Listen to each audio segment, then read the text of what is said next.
been a minute since we last kicked it. And by the way, just got in town, and I won't let cumulus clouds all in the sky ruin my vibe. Usually I don't do this often, but since recruiting isn't an option due to unusual rain and thunder, baby I wonder, would you just put your sweats on me? Yeah. I got the plug, I made the call for me. I'm talking late night for ya. Let me lay a great time on ya. Don't hesitate, no, don't you? Just say you will. Come through and chill. Just say you will.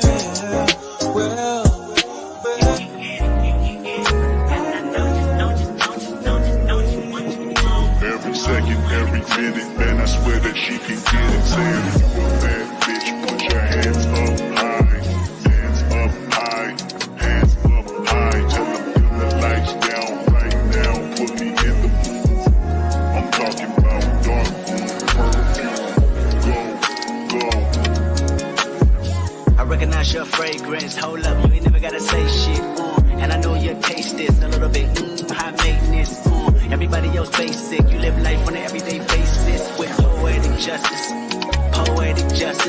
If I told you that a flower bloomed in a dark room, would you trust it? I mean, I write poems in these songs dedicated to you when you're in the mood for empathy. There's blood in my pen. Better yet, with your friends and them. I really wanna know you all. I really wanna show you off.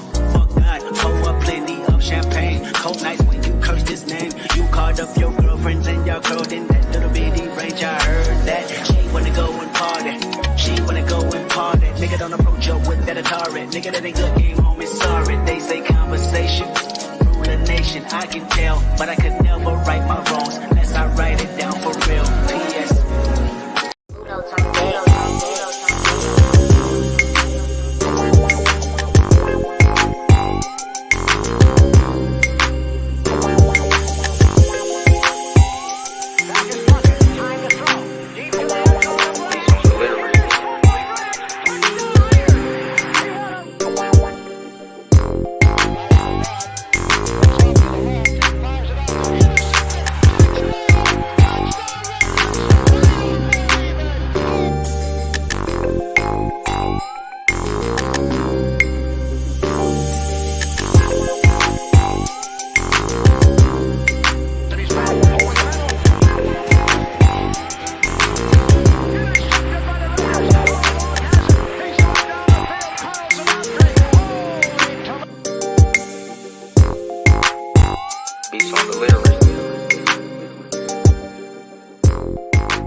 Yo, welcome to the SC Experience. It's your boy Eric, man. We back, you feel me, with the Westside Experience. You already know, man. Westside Media, SC Experience up in the building. You feel like Eric and Ern out here, man.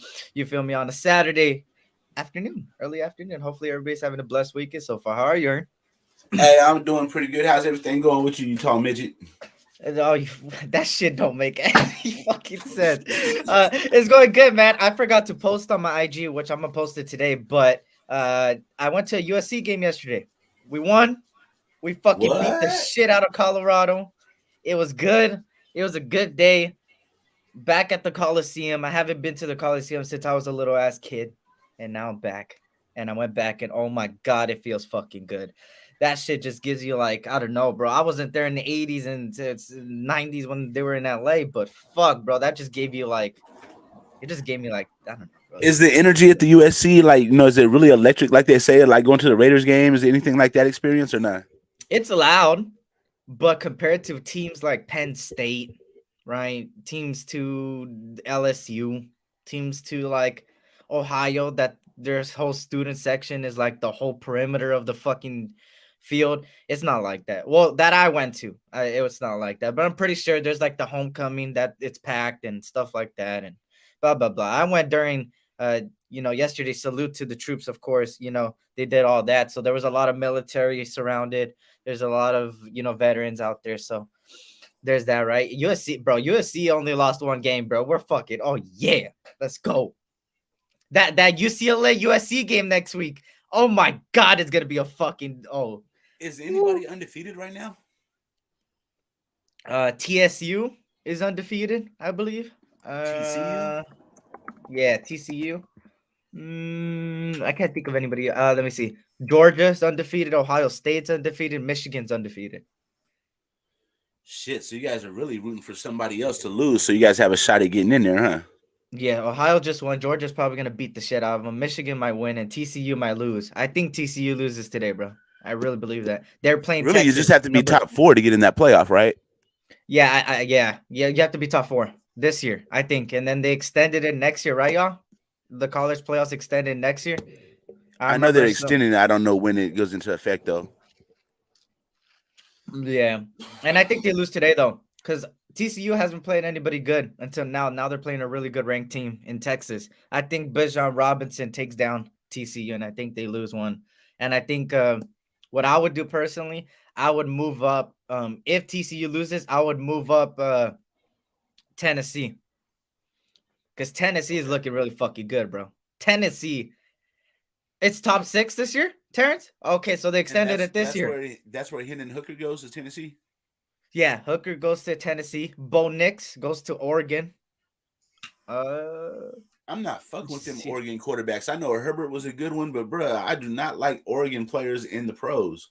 You know what feels so good? That Alabama's ranked 10th. That's what feels so good. USC is ranked higher than Alabama. That feels so fucking good, bro. Bama's ranked 9. Oh, they're 9? Oh, it says right here they're 10th. They're playing Ole Miss right now. It's 9 versus 11. That's at least the numbers they're showing. Like, then they'll probably raise up. But USC won and UCLA are gonna win most likely, and they're above Alabama right now. Yo, Alabama's losing to Ole Miss right now, 17-7. Fuck. What is Bryce Young's numbers right now? Bryce Young just had a run all the way down to the 3-yard line. So Bama's at the 3 right now. 58 seconds in the second quarter. Give off to the running back. He gets to line of scrimmage. 2nd and goal for Alabama. There's that. Well, shout out to everybody, man. Let's see who's up in here so far. Shout out to Ern. Ern is in the chat and also on the panel. Shout out to Terrence, the king of moderators. Good. And here's some good news for people, man. I know I've been slacking on audio podcasts. No, not yet. Oh man, you said some good news. So as you can see here, Terrence put my podcast. Why did he put my podcast? Right? He's not talking about my podcast. Terrence is back in podcasting world. He is back from months and months of retirement. Man, if y'all don't run over there and go hit that sub button for Terrence, bro, I'm gonna spray some water on you. Right there is the link to Anchor, which is a media platform where you could post your audio podcast and listen to it. And I listened to Terrence's podcast all the time when he was dropping them because it was audio. It was all about audio, and he knows how to run the audio podcast, and that's way different than doing it on the panel. And that's why because I like going places and listening to it and stuff like that. So if you guys want a place like that, I would highly recommend Terrence. Terrence knows what he's talking about. Trust me. That's why I always surround myself around people like Terrence, because Terrence speaks it real. And you know Terrence what they say, really cool dude, when people don't talk a whole lot, when they do speak, they speak like some good shit. You feel me? And he got you covered with everything, man. I think right, Terrence, is still the same thing as before. Wrestling, Yankees, Raiders, of course. All those, if you like any of those teams, hey, this is the podcast to go to for it. And it's audio, like I said, so you could listen to it going places, right? You could, Fact Circus.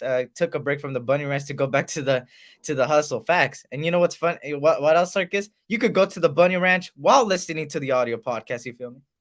Hey, you have somebody new I've never seen in here. Black Trunks podcast. He's one of my mods. Oh, I didn't know that. Yeah. Shout out to Black Trucks Podcast. Well, I think he is.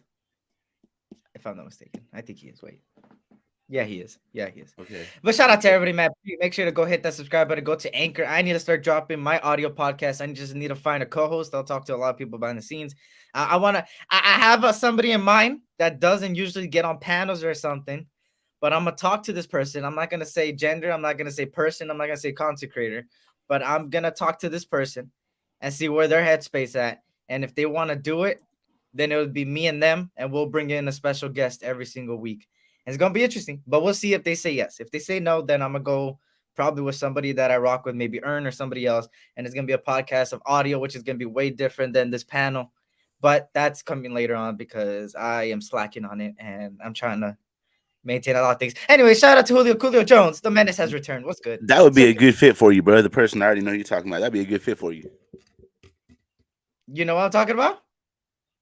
Yeah. Okay.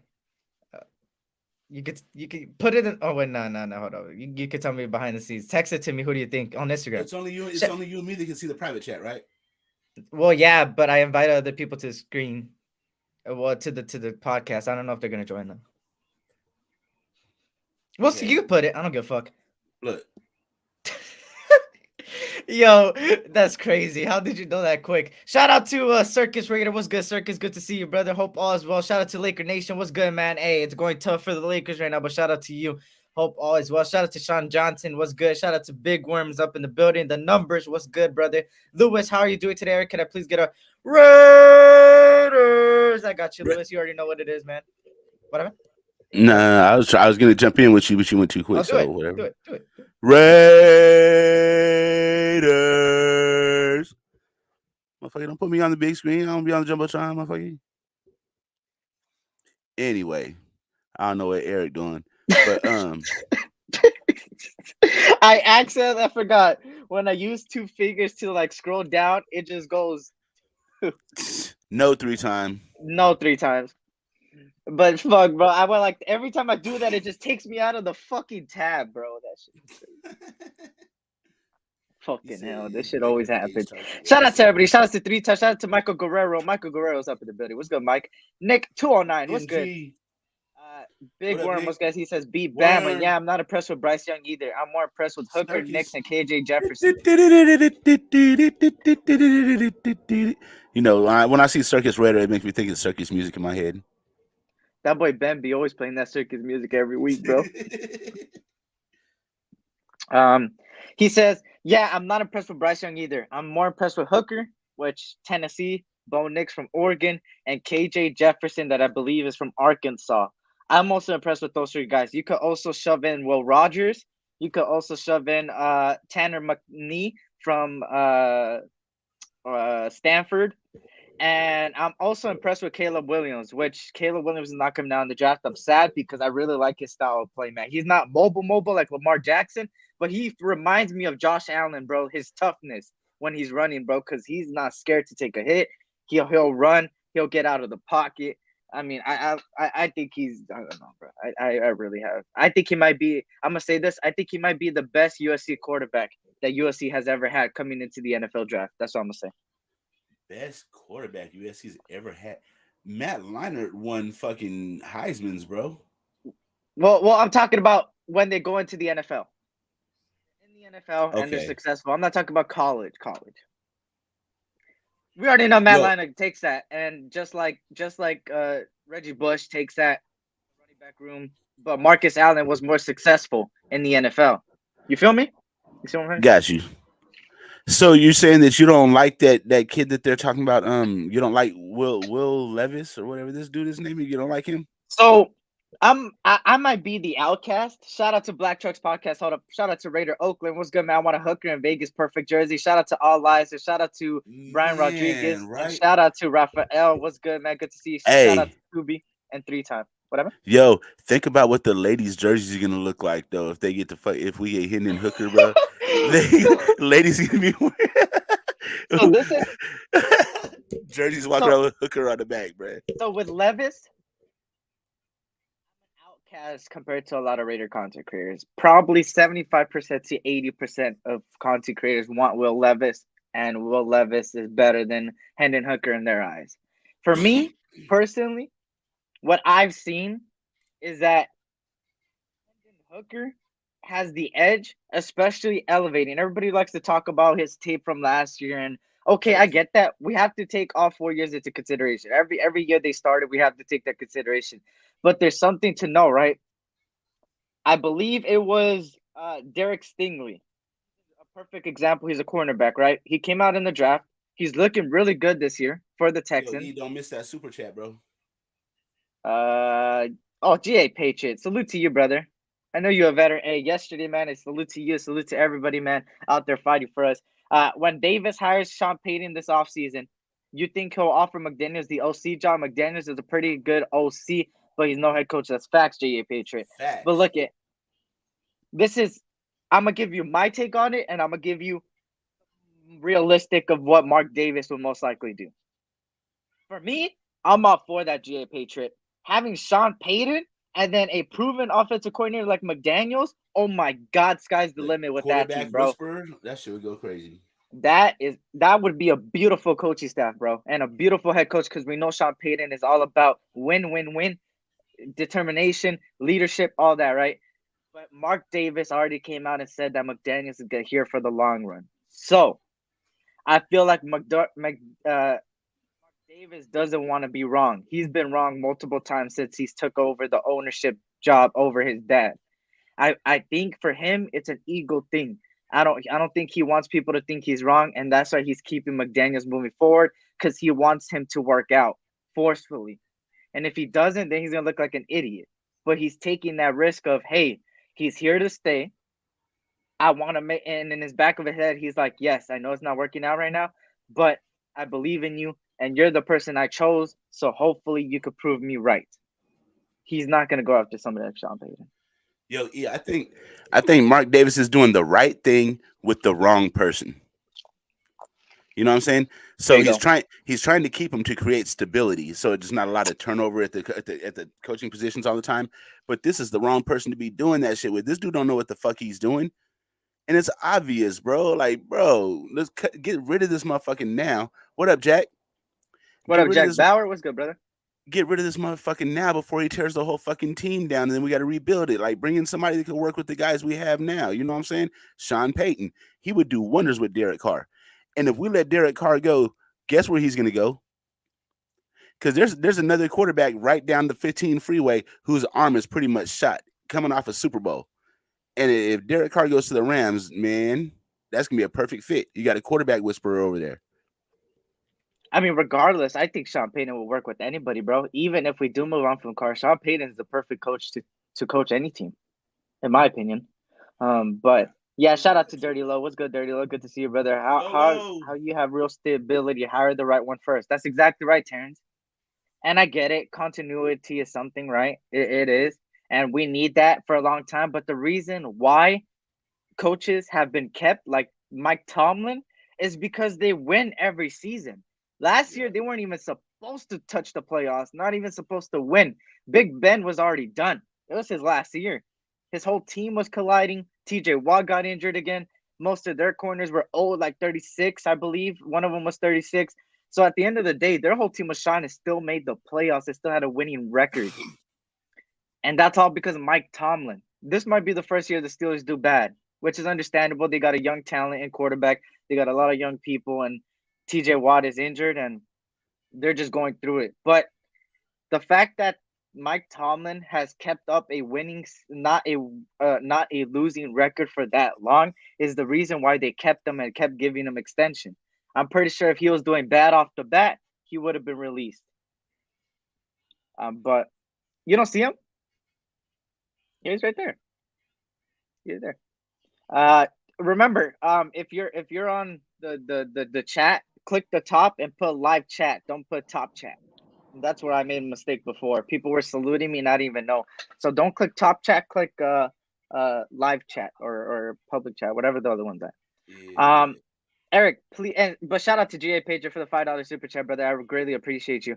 Eric, please speculate on Isaiah Palamau being way bigger and faster than Abrams. So here's the thing with Isaiah Palamau. I said he was going to be ready by the following year, which is next year. I thought Abram was going to get let go in the offseason. The reason why I have high praises for Isaiah Palamau is not only because he's a USC guy and I watched him a lot, is that when USC played him in the defensive side of the ball, right? Our defensive side of the ball hasn't been good, not even this year. That has to do with coaching, I believe. So we have a lot of young talent. We have a lot of talent. With Isaiah Palamau, every time they put him in a single high safety or two high free safeties in a Tampa 2 or any a cover 2, cover 3 type of deal, he was bad. The reason being is because he's a 6'4" guy that is most likely better in the box. Actually, is better in the box. When he was put in the box, having a 6'4" guy playing like a safety in the box is perfect. And that's with Isaiah Palamau. And I think that's why they let go of Abram, because they believe in the young talent like Isaiah Palamau. Would he do good this upcoming game if he plays? I don't know.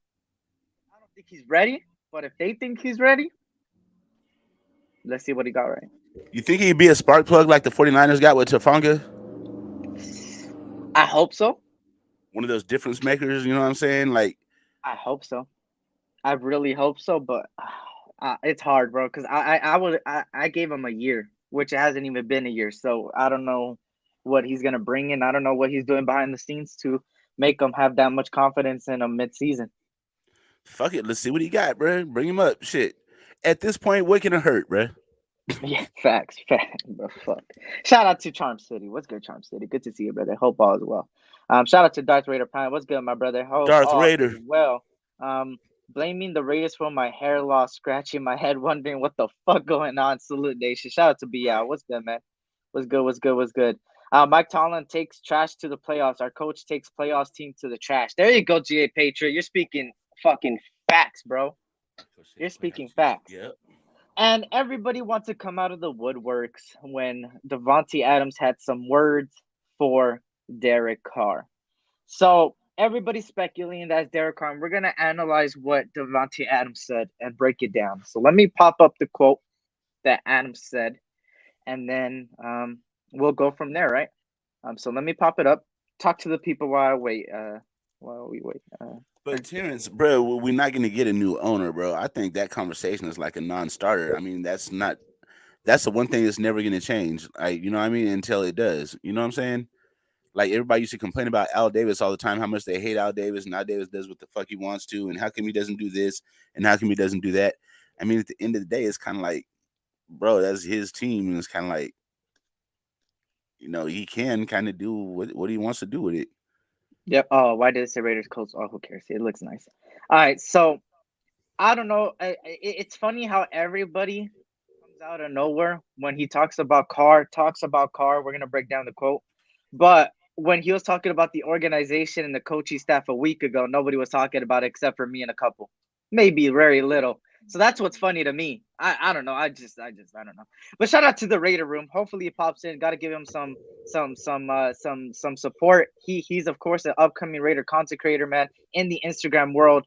And he posted this what Colin Coward said. Hey, the boy hit 1K, bro, in under a month. Hey, this boy and Perez, bro, were Raider Resistance, both doing big things over there in the Raider content world. So here we go. This is the quote, and I'm gonna read it. This is what Adam said about the Raiders struggle. Now we're going to break it down. You guys know I like to break it down. Shout out to Icy Nate. What's good, brother? All right. At the end of the day, if we're just going to concede and say, oh, they double team Tay, so it's forcing the ball to him if we threw it to him, then I've got no business being in the building because that's what teams are going to do. But if you think that the only way I'm going to get the ball is when I'm singled up, then I'm going to have 4 catches on the year. This is what Adams had to say about the Raiders struggle. I have 2 ways to interpret that. One way is like, you know, Derek needs to just throw it to me, you know, whether I'm double covered or not. Another way to look at it is the coaches are predetermined telling him, look at Devante first. If he's double covered, don't even throw it over there. Go somewhere else. Because remember, Josh Jacobs is like micromanaging this. I mean, Josh McDaniels is micromanaging this offense. And it's like been very much rumored that Derek Carr has these predetermined reads. So I'm thinking that he's being told that if Devante's doubled, then throw it elsewhere or get rid of it. You know what I mean? Now look at this. Now let's put 2 and 2 together. In the beginning, Derek Carr came out and said that he has to do what his coach has to do, what his coach tells him to do.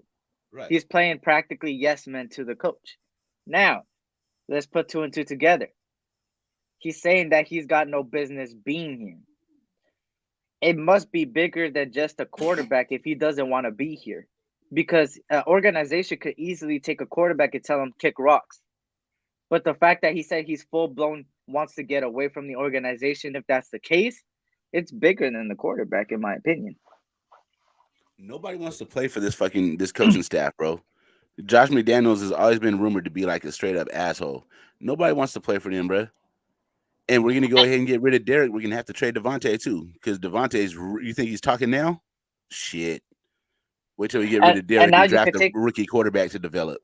facts. And now let's take the beginning what he said, right? He said at the end of the day, if we're just going to concede and say, oh, they double team Tay, so it's forcing the ball to him if we threw it to him.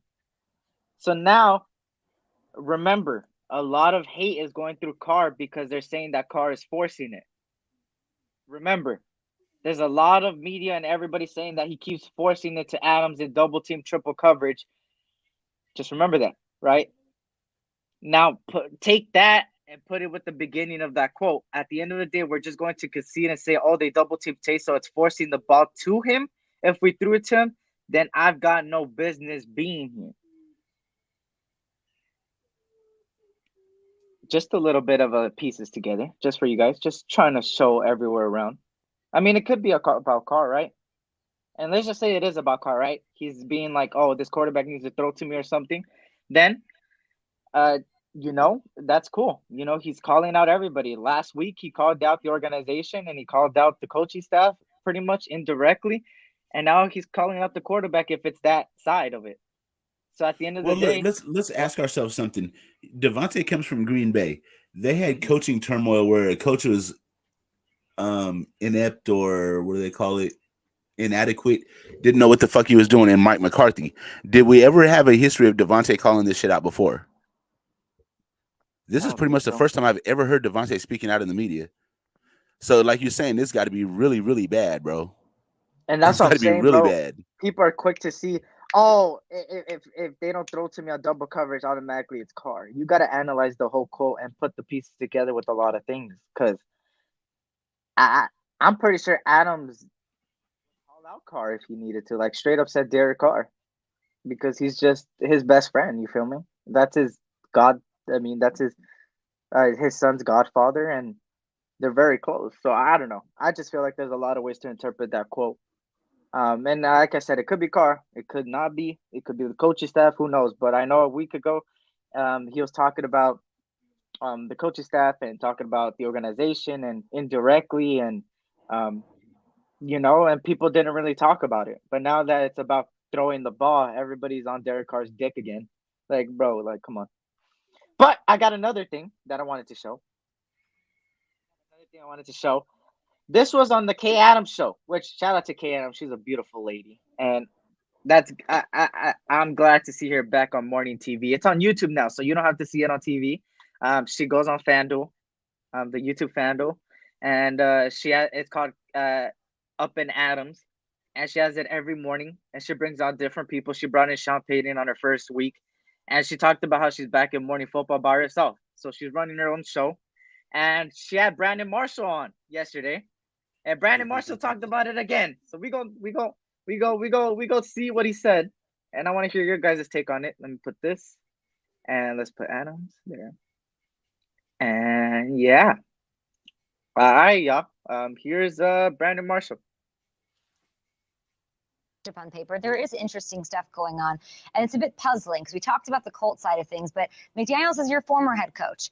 The Raiders, they're at 2-6, and it's almost inexplicable because they have so much talent. And there's a lot of rumblings, especially over the past week, that McDaniels is not suited to be a head coach. Is that fair? Wow, he's not? Why isn't he? Look at all of his experience. Look how many Super Bowls he won as an offensive coordinator, being in New England, okay, having Tom Brady, helping Tom Brady out, then getting a job in Denver in 2010 and losing. And sometimes, right, the second time around, you're better when you go through what you went through the first time, right? So he has all the experience in the world, the good, the bad, and the ugly. Maybe, just maybe, Kay, they should have went and got Jeff Saturday. But now he's gone. Oh, boy. Now he's gone. He's not coming back. Josh McDaniels is definitely not suited to be a head coach. Absolutely not. Why? Because of what I talked about when we were talking about Jeff Saturday. Because he doesn't know how to lead people.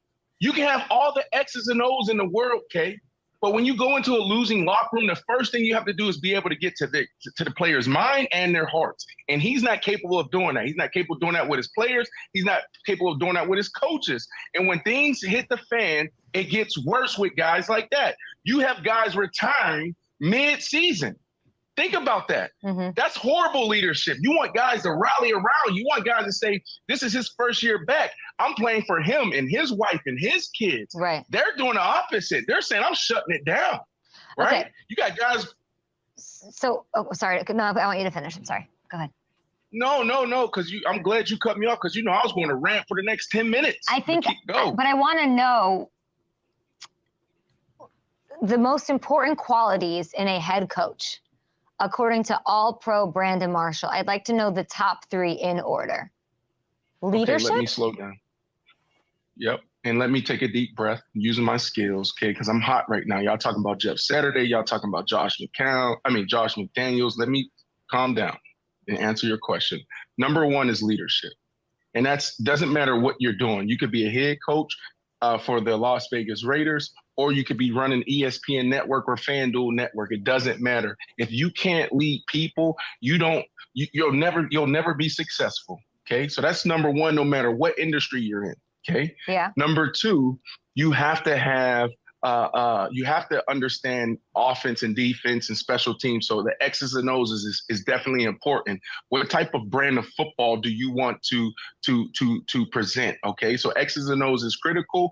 And then the third is management. You got to understand how the game works. So you talk clock management, game day management. I would say those 3 things, but the most important one is leadership. And that's number 2 and number 3 aren't even close. Okay, so I know I've heard you have a lot. When I start thinking about this, and the best coach, the greatest coach currently, even though, and his team is turning it around, they're still alive in the AFC East, you have a lot of reverence for Belichick. And Belichick, of course, what is his approach? Does he when a player goes there, like you hear like a player say about him, and especially in 2022, you get in there, does he get in the heads and hearts of players? And why does the approach work well with Bill and none of his assistants? Because he's successful. That's the problem.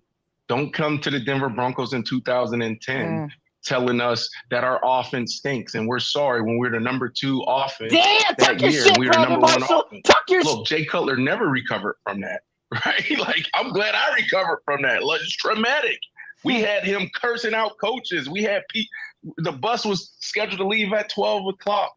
And all the players, support staff, everybody's on the bus. And then you have Josh McDaniels in his office coming down at 12:45. You have guys making $10, $15 million a year sitting on the bus waiting for a head coach. When the standard is at 12 o'clock the bus leave, and no matter who it is, you're left. Find your way there and you're going to be fine, right? So the problem with some of these coaches that come from a successful head coach or successful organization, they come in trying to be the other guy without having the success. That's a huge problem. And also, you got to be yourself. Bill Belichick, that's only Bill Belichick can be Bill Belichick. There's other ways to win the National Football League. Pete Carroll's Pete Carroll. Yeah, and he's working. Sean Payton is Sean Payton. Just find who you are and make that work. I agree.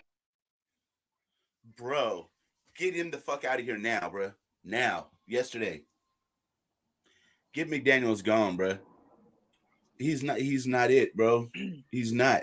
He's talking about he learned his lesson from Denver and he knows what he did wrong. It sounds like he's doing the same shit. You know what it sounds like? It sounds like what Brandon Marshall just said. He said a whole fucking lot. He said this motherfucker is cursing out coaches in front of players and shit. Maybe that's why you got players retiring in the middle of the season. Maybe Blake Martinez made a mistake and it showed up on film. And he started chewing him out in front of everybody. I mean, you can do that shit in college. Because like if motherfucker quit the team, where they gonna go? They got to go back home. You know what I'm saying? But this is the pros, bro. These are grown ass men, bro. It's a little different. And you're not with Daddy Belichick no more. Belichick had the resume to back that shit up. Josh McDaniels don't, bro. He's a coordinator. He's Belichick's bitch. That's what he's always gonna be. We're gonna call him motherfucking BB, Belichick's bitch. When you see me say somebody BB in the chat, that's who we talking about.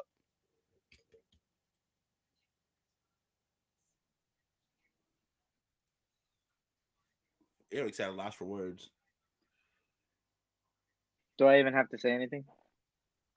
After what the fuck Brandon Marshall just said.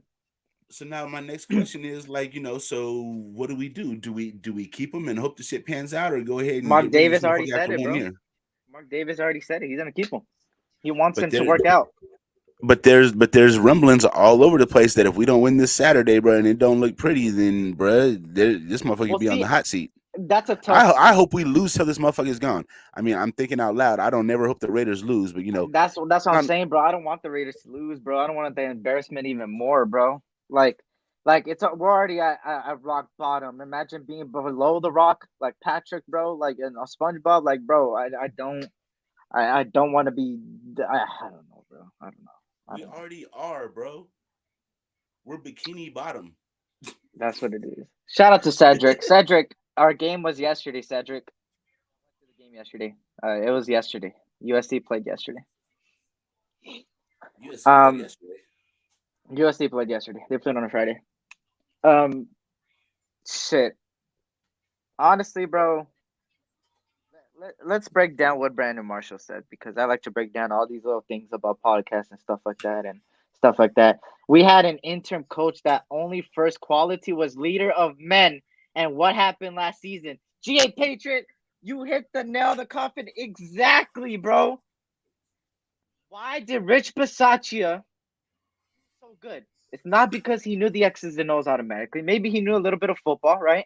He can make a motherfucker want to run through the wall for him. You wonder why people liked him, and he was getting bashed on. How many people were saying that they want Rich Bisaccia out of here, and because he's not a good head coach? I get it. Head coaches usually need to know the X's and O's and management, and Rich Bisaccia is kind of not that person. But he had that one quality, like you said, Jay Patriot. Shout out to $5 super chat. Is leader of men. If you have a head coach that makes people play for him, they're going to play their whole heart out. And watch what's going to happen tomorrow. Motherfucking Saturday. What is his name? What's his first name? Jeff Saturday. Jeff Saturday he's going to have them Colts ready to run through a fucking wall. Josh McDaniels is not. And watch what's going to happen tomorrow. Mark my words. We'll right about this time tomorrow, we're going to have the same reaction we had last week. I don't want to lose, bro. I don't want to lose. I really don't want to lose, bro. I really don't want to lose. Shout out to Joshua Young. I'm mentally preparing myself for it now. So when it happens, I'll just be like, it is what it is. I feel it. Shout out to Josh. My bad. No, it's good. We play tomorrow, Willie Wayne. We play against the Nets tomorrow. Willie. Tomorrow, 6:30, I believe, Pacific Standard Time. Think more game planning for the duo. Yep. Thanks, SC. USC blows out Colorado. Yeah, they had our backup quarterback in like the fourth quarter, and we still scored twice. If we win, Ernst stops smoking for 24 hours. Damn, are you gonna take that bet? Nope. Look at this guy. Nope. Only thing I'm doing that for is I'll sacrifice 24 hours for a Super Bowl. Oh, look at this guy. Cedric Moore said, but USC losers die. I know, our best running back, bro. Bro, when I tell you we were going crazy, the whole stadium was going crazy. And then once Travis Dye was there on the floor, bro, and just there for like more 15 minutes, bro, and then he got carted off, it was quiet, bro. The whole stadium was quiet. Because that boy Dye is a beast, bro. If anybody knows about Travis Dye, he was the best running back last year in Oregon, had 1,500 yards, over 10 touchdowns. The guy was a beast. Then came to USC and was doing the same exact shit and was on the road to 1,500. But what up, Twan? Sadly, he got injured, man. He was supposed to go into this year's draft, I believe, too. Shout out to Twan. What's good, Twan? I hope Devante don't pull in Antonio Brown. I don't think he would. Something about the Raiders make a motherfucker want to do that shit, though.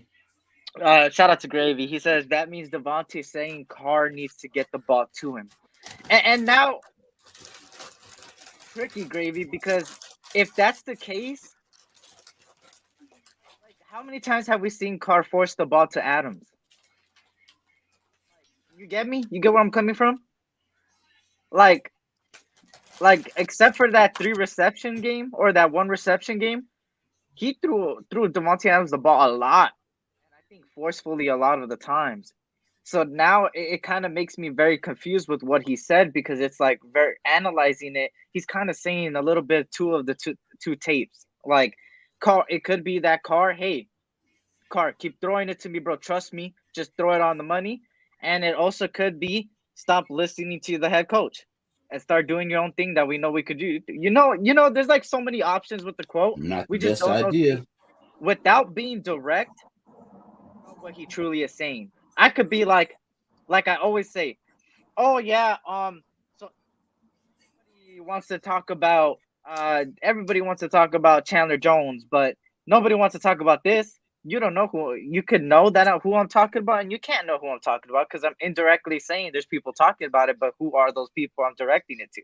It's like that mind trickery. A lot of these players and a lot of these coaches do that. They kind of say things with the Raiders. A lot of the Raiders, which is offense or defense or head coach or whatever, they say things and it's very indirectly, or it's like going away from the question. Nobody's speaking up with direct shots.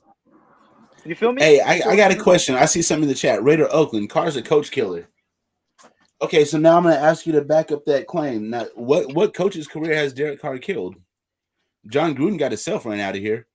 Jack Del Rio, I mean, that was like, a personal preference choice for Mark Davis. He chose to choose John Gruden over Jack Del Rio. I mean, what's a really good coach that we had that Carr got fired out of here? McDaniels wasn't breastfed. That's pretty much. If the whole offense gets together and play backyard ball, what's he gonna do? Bench everybody? Exactly. That's another thing too, bro. Josh McDaniels is doing what he wants, and hey, go ahead, bro. You're the head coach. Do what you gotta do. Keep throwing to Devante all day. Hey, fuck it. Do you think them injuries make us better? I know it sounds crazy to think about. You know what? I get where you're coming from, and I think it does. And let me tell you why. Waller hasn't even been on the field, and when he was on the field, he was hardly even playing good. Renfro was hardly even playing good. 3 fumbles in 2 weeks, and then after that, he kind of declined. And then, I mean, he kind of was catching the ball, so I'm going to give Renfro credit. He started getting better. But then people like Anthony Averett, I mean, when he wasn't playing, we were, believe it or not, it looked better just because it looks like he doesn't know what the fuck to do out there. It really looks like a confusing scheme that a lot of these players are fucking up because this secondary is horrible. Merrick is not on the same page with the secondary. The secondary is not on the same page with the pass rush. The linebackers are doing whatever the fuck they want on coverage. And it's just a whole fuck show over there. So what can that be, right? We got Max Crosby covering Christian Kirk. That's going to save. That's going to save anything, right? Now, let me say this again. Everybody looks at the final score and says that the Raiders defense is doing their job because they held the team under 24 points. That's not how it works. And people are going to say, what do you know? You never play defense. I literally the other day asked the chat who played defense. A lot of them said yes. And I said, okay, now let me know what a defense is supposed to do when you have a big lead, like a 17-point lead. You have to, what? Prevent them from coming back. Your job is to now secure the game. You have a 17-point lead. And you're telling me that we still have to rely on the offense. Why do we always have to rely on the offense? Oh, because the money was spent. You know why the money spent on the offense is $20 million higher than the defense? Because the defense has a lot of rookie contracts. Do you know how many rookie contracts are on that defense? Let me say it again, bro. Nate Hobbs. Max Crosby just got an extension. Whatever. Chandler Jones got an extension. Matthew Butler, Neil Farrell. Right? That's four. But they don't start. Kendall Vickers has a cheap contract. Jonathan Hankins got taken out. Bilal Nichols has a pretty good contract. $4 million. Now Diablo.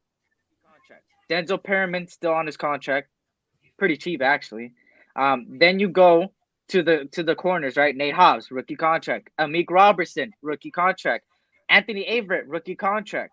Trayvon Merrick, rookie contract. Jonathan Abram was on a rookie contract. Khalif Farrell on a rookie contract. Deron Harmon's not making that much. He's not even making that much. The only two that we're really paying, three that we could say we're really paying, motherfucking Jayon Brown, Max Crosby, and Chandler. Yeah.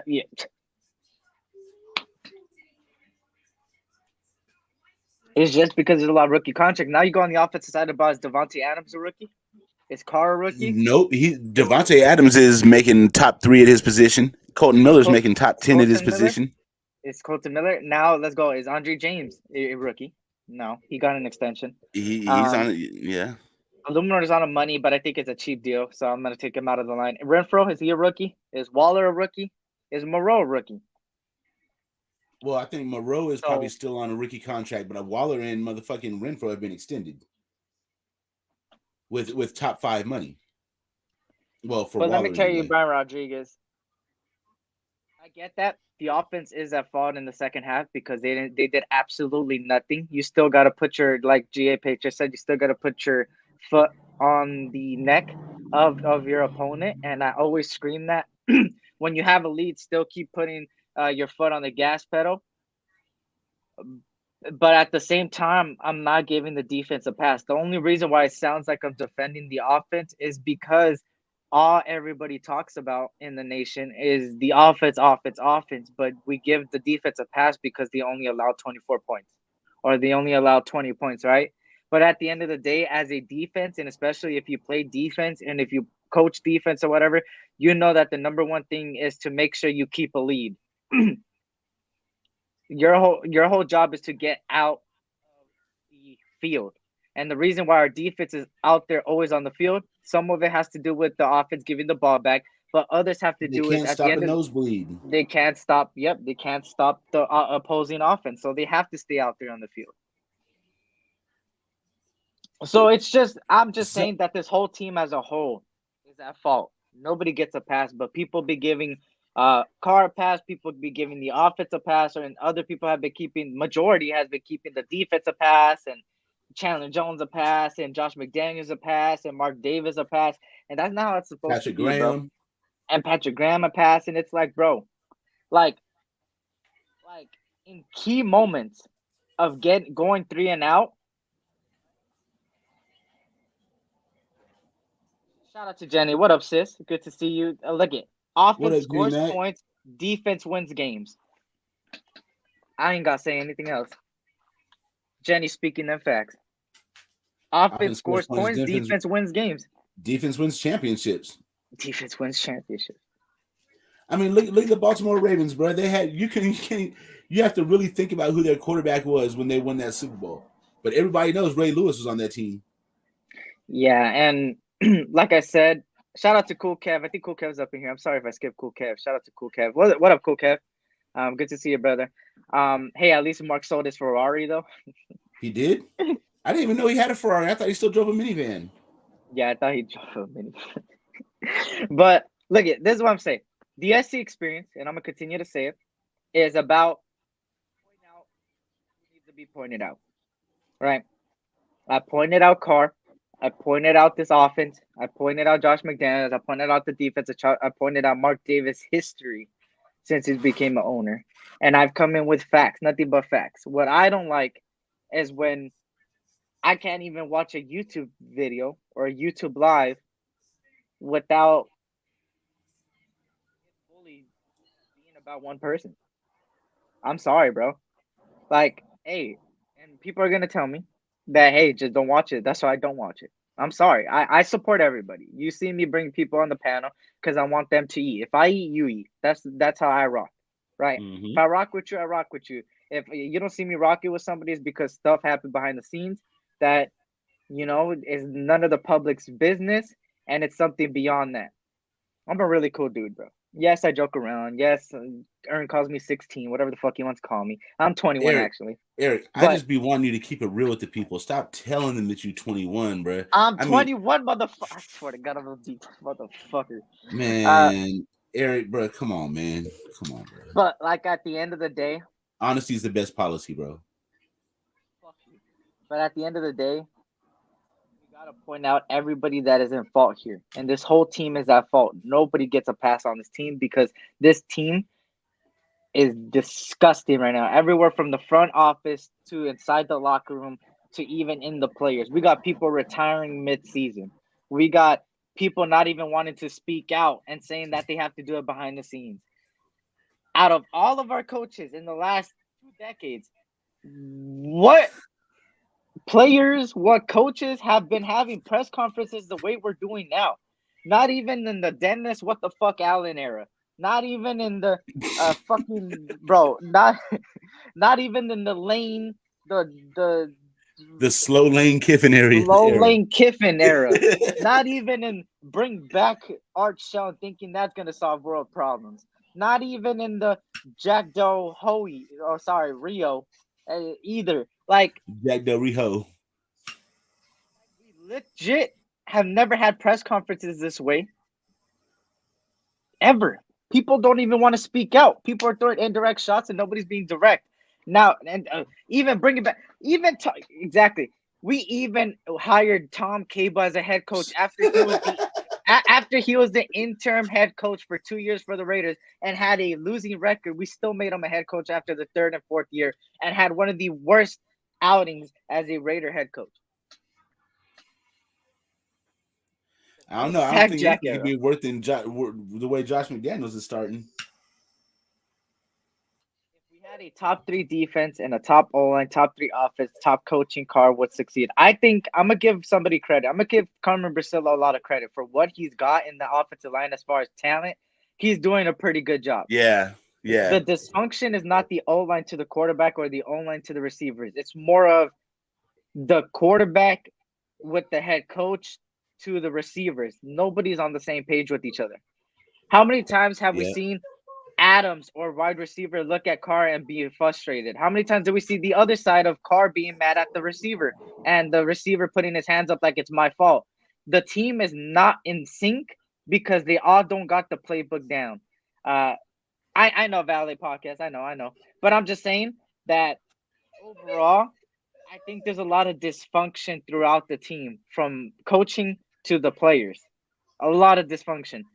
The players can't execute and the coaching can't coach most of the time. The coaching don't got no all the things they were feeding us. Oh, we know how to adjust. We know how to adjust to our opponents. We're always going to switch up the scheme. Have they really switched up the scheme? Like, especially on the defensive side of the ball, I think they're running the same shit all the time, bro. They're not playing to their opponents, bro. I see the same fucking 2 linebackers in there. You know what I'm saying? When we, you know what I'm saying? And I see a lot of playing off of the receivers. Same shit we seen with Gus Bradley last year. And Gus Bradley's defense is actually playing better than Patrick Graham's defense. Remember with coaching, y'all. The coaching's job, one of their jobs, and they even said it themselves. You could go back in the offseason. They specifically said, and I quote, or well, not and I quote, but similar to this quote. Yes, that Martinez retired. Oh yeah, Martinez retired. Yeah, he retired mid-season fall. What the fuck, mid-season? After 2 games. Yeah, but what I would say is this: the coaching even said it themselves. Their job is to be as teachers, teach the personnel, and put them in the best position to succeed. Remember in the offseason, a perfect example is Abram.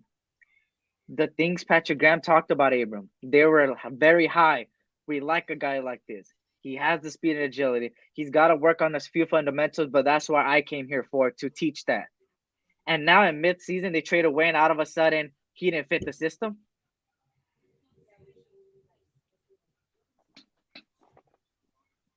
We were talking about that Max Crosby and Chandler Jones was going to be the best duo in the league. And out of a sudden, now Chandler Jones doesn't fit the system. Trayvon Merrick was a top 5 coverage safety as a defender last year and as a rookie. And now he's having one of his worst seasons. It could be with injury, but even then, he's healthy to this point now.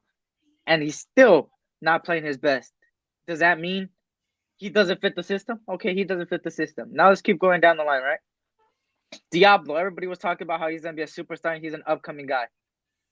Now that we're doing bad, he doesn't fit the system. So we went from majority saying that everybody fits the system. Oh, we got our box guy and All we need to do is go D tackle in the draft, and we got some D tackles out here. Cleve Farrell and Bilal Nichols is a really good pass rushing DT and a nose tackle, and blah blah blah. And Max Crosby is a beast, and Nate Hobbs is looking good. Anthony Averett is an upcoming guy, has been getting better by the season, and Rocky Sin is just coming out of one of the best man coverage. We're gonna run a lot of man coverage. Now, out of a sudden, because we're doing bad, we're giving Patrick Graham a pass and saying that he don't got the people in the system. How many times are we going to say that people don't fit the system? Coaches adapt to their players. The reason why Patrick Graham even accepted Josh McDaniels and Dave Ziegler's offer is because he knew what he had was in this system. Exactly. J.R. Brown ran the same system in Tennessee. The DC runs a multiple defense. That is a too high system. A similar system to Patrick Graham's, and also J.R. Brown was a top 5 coverage linebacker in the past 5 years, and now he doesn't fit the system. Same thing with what was his name? LaMarcus Joyner. Just like we say, how many times is Core going to get a pass? How many times are we going to give the defensive coordinators passes at a certain level? Coaches don't take jobs unless they know they have what they want there, or at least majority, right? Some coaches take a job where they're rebuilding and they're like, hey, I could really make a good team out of this. The Lions is an example. The Eagles were a perfect example of that a year ago. The Miami Dolphins, bruh. That's an example of a coach that knows how to take what he has and work with it. You know what I'm saying? Like, adjust his system to the players that he has. And what we're trying to do is we're trying to take the players that we have and force them into a system. And you're seeing the two polar opposite results. Look at that quote.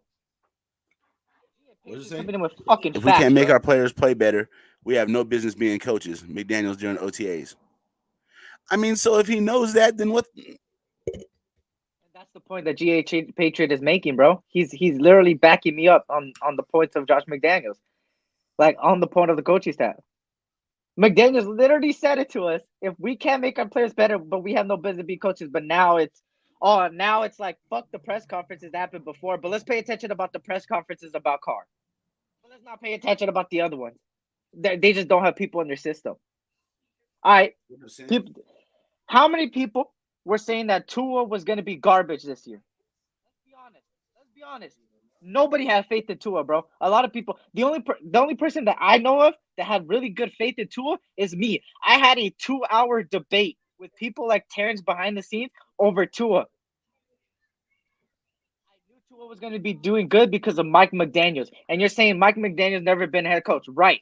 He was under what's the old boy from Niners? Coach over there? What's his name? Shanahan. Coach Shanahan, right? The reason why Mike McDaniels is so successful with the Dolphins right now is because, for one, he told what he wanted. They brought him everything they wanted, right? That's number one.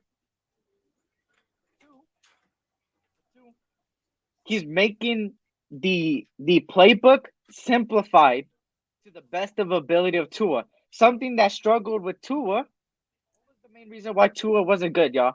Because he did a lot of rookie mistakes last year where he would throw it deep and throw it inaccurately. Now with Mike McDaniels coming in, Mike McDaniels said, okay, how can we take this and suit Tua's strength? Now, what did he do? Quick release. Release the ball quicker. We're going to give you a player that is good at yards after catch. Who's that? You may see him. Let's go trade Tyreek Hill from the Chiefs and bring you a yards after catch demon to help you out. Okay, they brought him in. Now, the short passes from everywhere from outside of the numbers to inside of the numbers, quick releases, and that would help out with the defense biting. And what does Mike McDaniels do? Tua, now that they're biting on the short passes and biting on the run, how many times have we seen a pass from Tua to Tyreek Hill that was wide the fuck open? Because the play action and everything worked. Now, we go to Josh McDaniels. What's the main point? I'm going to ask you, Aaron, because you and me were on the same page about the head coach. What did people tell us about Josh McDaniels that convinced us? What about his playbook that works so well with our field, with our offense on paper? Why did we have so much confidence in McDaniels after people fed us stuff? What was the main point of Josh McDaniels' offensive playbook? Why it was working so well and why the players were going to work well in it? For me, it's because Waller and Renfro. And what about them? What positions do they play? Tight end and slot receiver. What did the Patriots run over there in the offensive side of the ball? Why was Tom Brady so successful with his players? What type of receivers did they have over there? Tight end, Tight end and slot receivers. Now, and then occasionally a big play receiver like Randy Moss. Yeah. And now, a lot of the plays they did over there in England was crossing routes, slants routes. Why was that so successful? Because when players are running man coverage, it's easy to beat them when it's man coverage. It's easy to beat them with crossing routes. What happened against the tight ends, y'all? I mean, the Eric, tight hold on ends. 1 second. My wife It's and all daughter good. leaving to work. Give me a second. It's all good. So now we go. Oh my God, it's on the AirPods. What the? I don't know why I switched to the AirPods. My bad. That's why it was cutting on and off. Okay. Now my mic's good, right? My mic's good now. It wasn't supposed to be on the AirPods. I don't know why it was on the AirPods. It's probably because I backed out earlier. Anyways, so GA Patriot, exactly. Tight end, slot, tons of screens, right? Where lined up, Adams could play anywhere, right? Adams could play outside or inside. But where was most of his success in Green Bay? Most of his key plays were in the slot or were they in the outside? He had a lot of big plays in the slot. When I looked at his highlights, a lot of them came in the slot.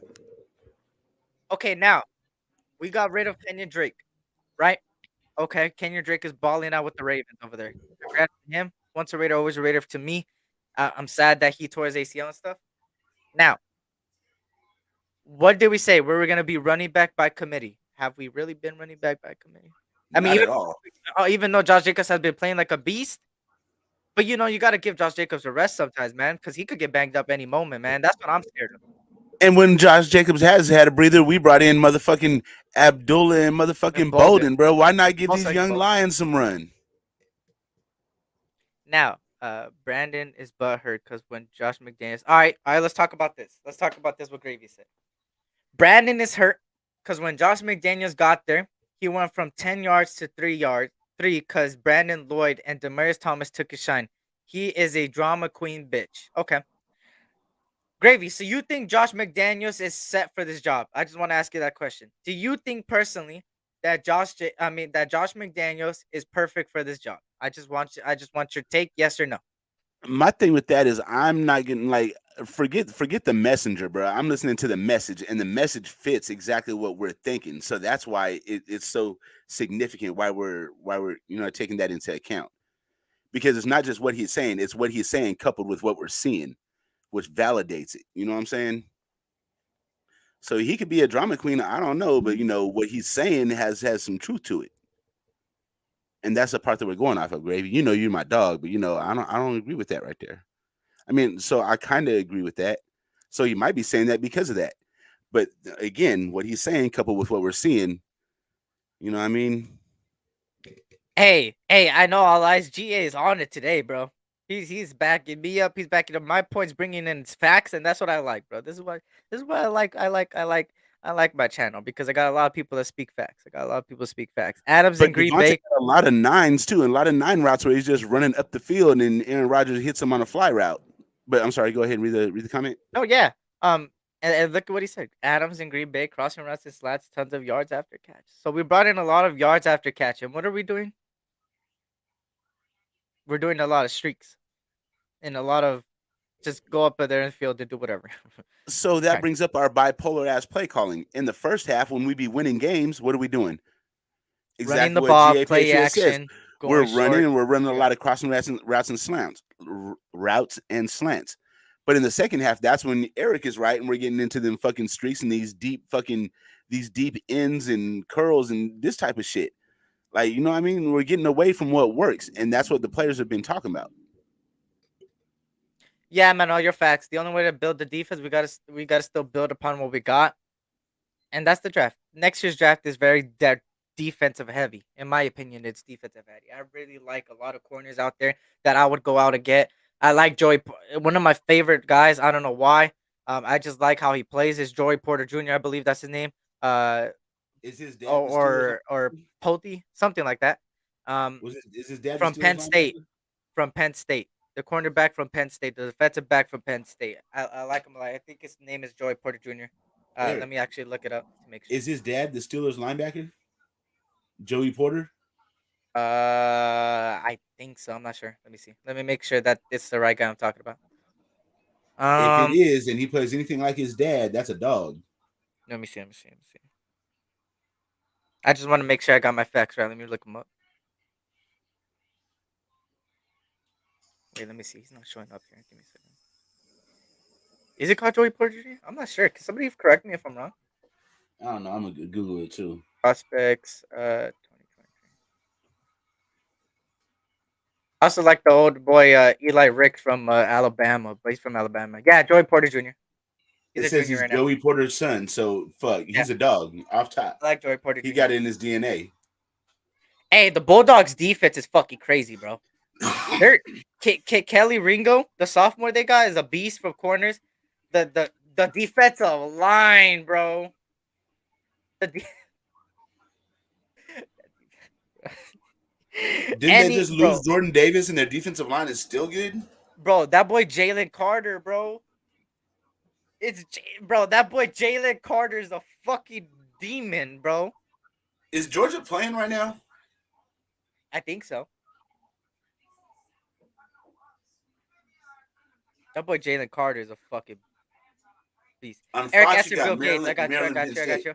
Eric, why are we not paying attention to what our best player is saying? Tay, he said coaching isn't the issue. Execution is. Well, to answer your question, shout out to SVT Vasquez. What's good, Vasquez? Good to see you, brother. Hope all is well. Hope you're having a blessed weekend, brother. But here's Bill Gates. Now let me answer it.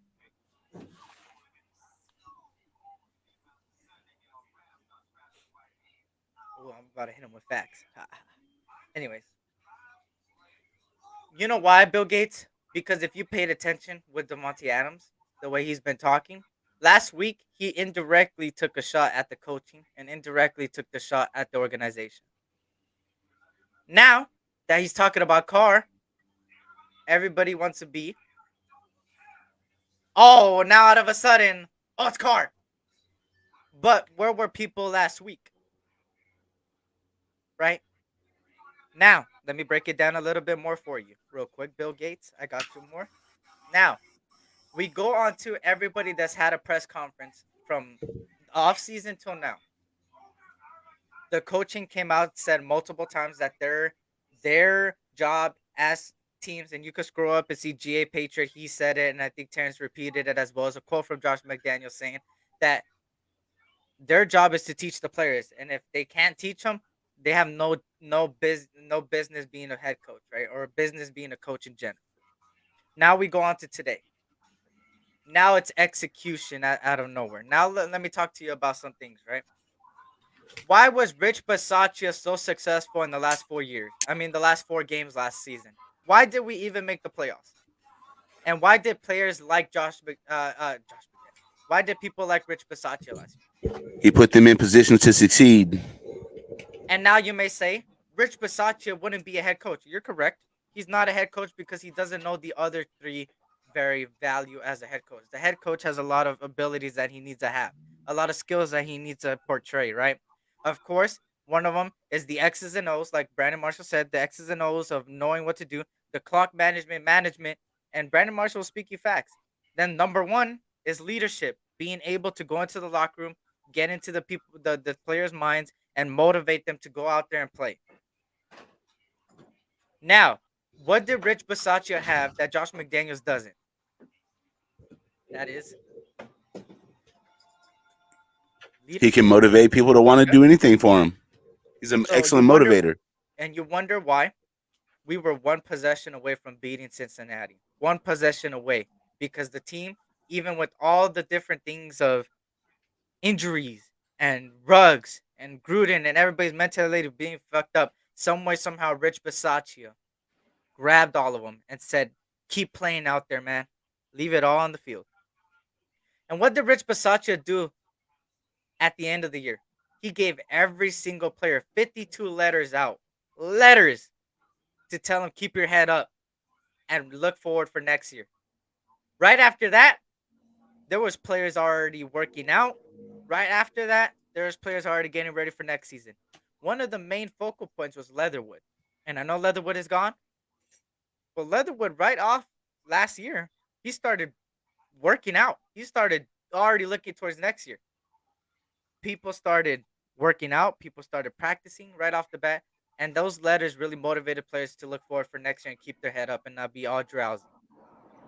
Now, why did they want to keep Rich Bisaccia? Because Rich Bisaccia was for the team and they motivated them. They wanted a motivator. Now, the reason why Rich Bisaccia wasn't a head coach this year is because to Mark Davis, and of course to me especially, I would also not want a head coach that doesn't know everything fully of being a head coach. So like a Sean Payton, Bill Belichick, like those X's and O's. You still need the other traits in order to be a head coach. And that's why Rich Bisaccia was never going to have a head coaching job. He was interviewed for a head coaching position, but never got it. But I would have kept it for special teams. The guy's a motivator. Now, Josh McDaniels, what he has over Rich Bisaccia is that he knows the X's and O's better, the play calling better, and he's hands-on with the offense. Now, the main trait that is off with Josh McDaniels is leadership. Why are people retiring mid-season? Why are multiple players having one of their worst seasons of their careers? Why does the team out there look dysfunctional at times? It doesn't look like they want to play out there. Against the Saints, they look like they didn't want to play out there. Yeah. Now you put all those into consideration into one. Is it still the execution? Or is it that they don't want to play for a head coach that doesn't want to help them out? Now, I'm also the guy not to give anything excuses. There is times where a play call is done well and it's poor execution by either Carr or the receiver, or the offensive line misses a block. That's also understandable. But majority of the season has lied upon lack of determination and motivation, lack of being able to grasp the offensive playbook, and being able to manage a game. Leadership.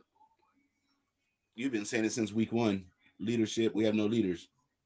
Facts. So shout out to SVT Vasquez. What's good, man? Good to see you, brother. Hope all is well. I think I already said that's exactly what I said. Why I said don't be surprised if we lose tomorrow. They still got playmakers, and Matt Ryan isn't a scrub, and they beat the Chiefs. And also they have a motivator in Jeff Saturday. Jeff Saturday is not Josh McDaniels. Josh McDaniels is better than him as far as play calling and stuff like that, right? As far as the X's and O's. With Jeff Saturday, he's a motivator. He motivates the team. And if all he needs to do is tell the offensive coordinator, do your job, and the defensive coordinator, do your job, I'm here for assistance, and I'm here to motivate everybody to go out there and play. That's all you need. And that's exactly what Rich Bisaccia did last year. He just overviewed everything, motivated the team, and they went out there and played. Tom Brady didn't put up with this bitch. Tom Brady yelled at him and do his own fucking plays just because Carr needs to grow a pair of balls and fucking takes control of the offense itself. Now, let me tell you something about Derek Carr. And I've been saying this for years. A lot of people are still surprised why he hasn't grown any balls, right? I was one of them too. I want Carr to yell out. But that's just not how Carr is. We've been knowing this since he came into the league. We knew he was religious, and he needs to take that religious away from the field. Well, not really away from the field because I'm also religious. Still believing, he still believes in God. God motivates him, right? Whatever. But what I'm saying is, we known this from the jump that Carr always, coming out of college, needed a good offensive line to execute, needed good things around him to succeed. Why did it take 9 years to make that happen? If we knew what Derek Carr was about and he was still going to stay on the Raiders, why didn't we do what we were supposed to do to make him succeed? Carr is not the guy to go after Josh McDaniels and yell at him. He's just not. And we've been knowing this for years now. So why, just why, do we have to continue to depend on Carr to do that? Why can't anybody else on the team step up? We already know Carr's not capable of that. So why are we still surprised to this day that he's not doing it? That's just my question. Go ahead, Ern. I don't even know what to say. My cat's about to throw up. Fucking Derek Carr's shit. fault. God damn it. Fucking Derek. Shit. I gotta go clean this shit up. Fucking Derek, bruh.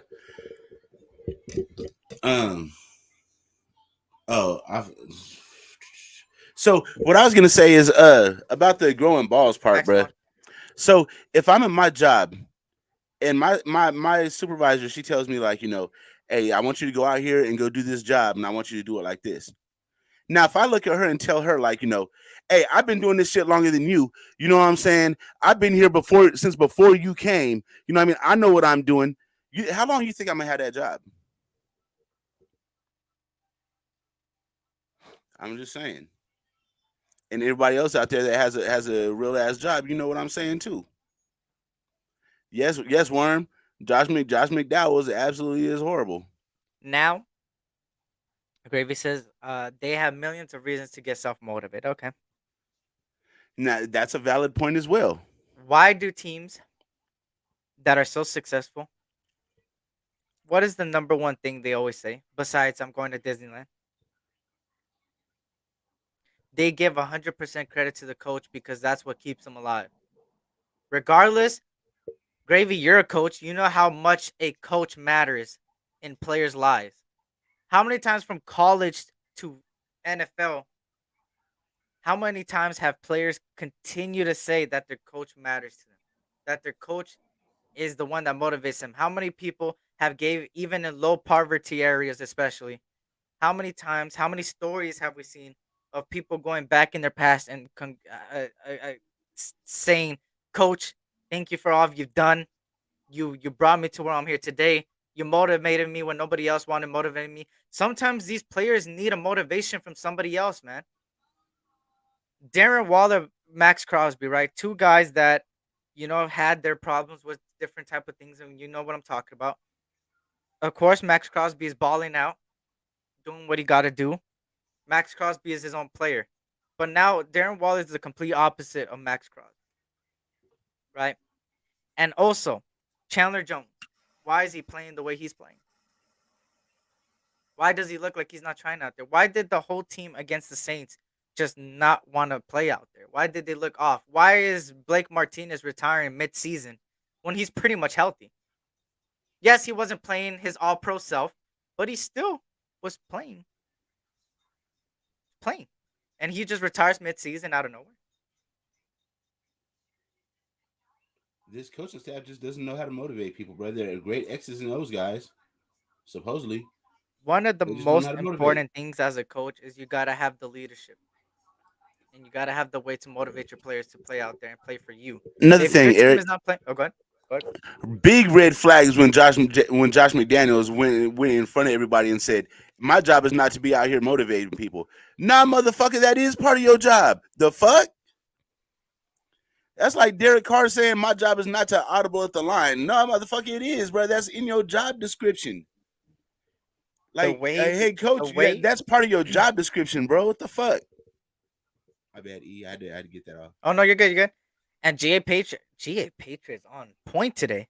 Successful teams are not motivated by money. They play as a family from top to bottom. Whoa, good point. Now, let me tell you something. We all hate Antonio Brown. Fuck Antonio Brown.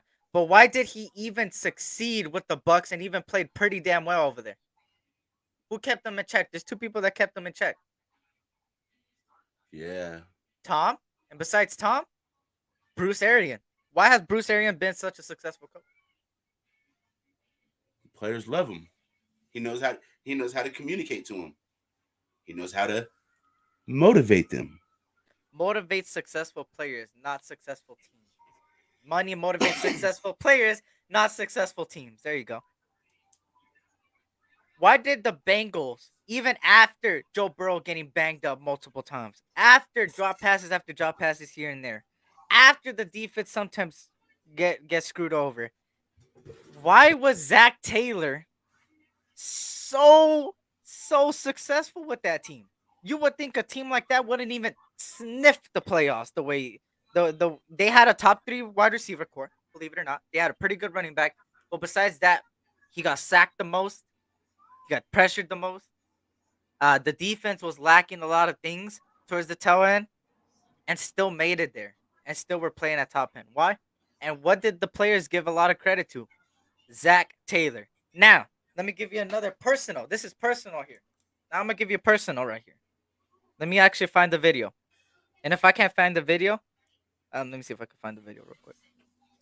I had the opportunity to go to the Super Bowl press conferences when Super Bowl happened. I know it's not the Raiders, but it's still something under my belt. I talked to Sony Michel. Sony Michel, running back. We know who he is. He won it with the Patriots, won it with the Rams. And I told him, and this is the question I told him. Let me pop up my notes real quick because I have the question there that I asked him, and I'm gonna give you his response because I can't find the code. I can't find the thing. Give me a second.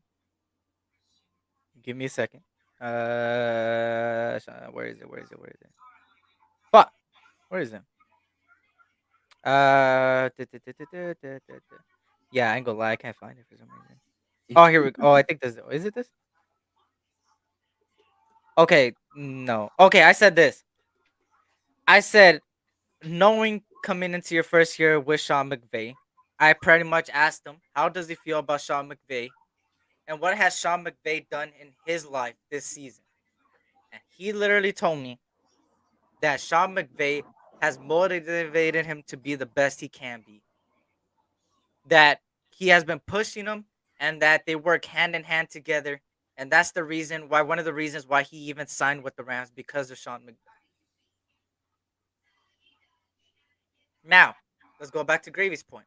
It does, but that's not an excuse the kids use. Not pro athletes. If they wouldn't get the bag, they won't play as hard. I know you see that. Understandable, and now I'm going to counter it. All the successful teams from the playoffs to not, what have they had? What have they had that other teams that don't make the playoffs don't have? Good coaching. Besides talent, they've had coaching.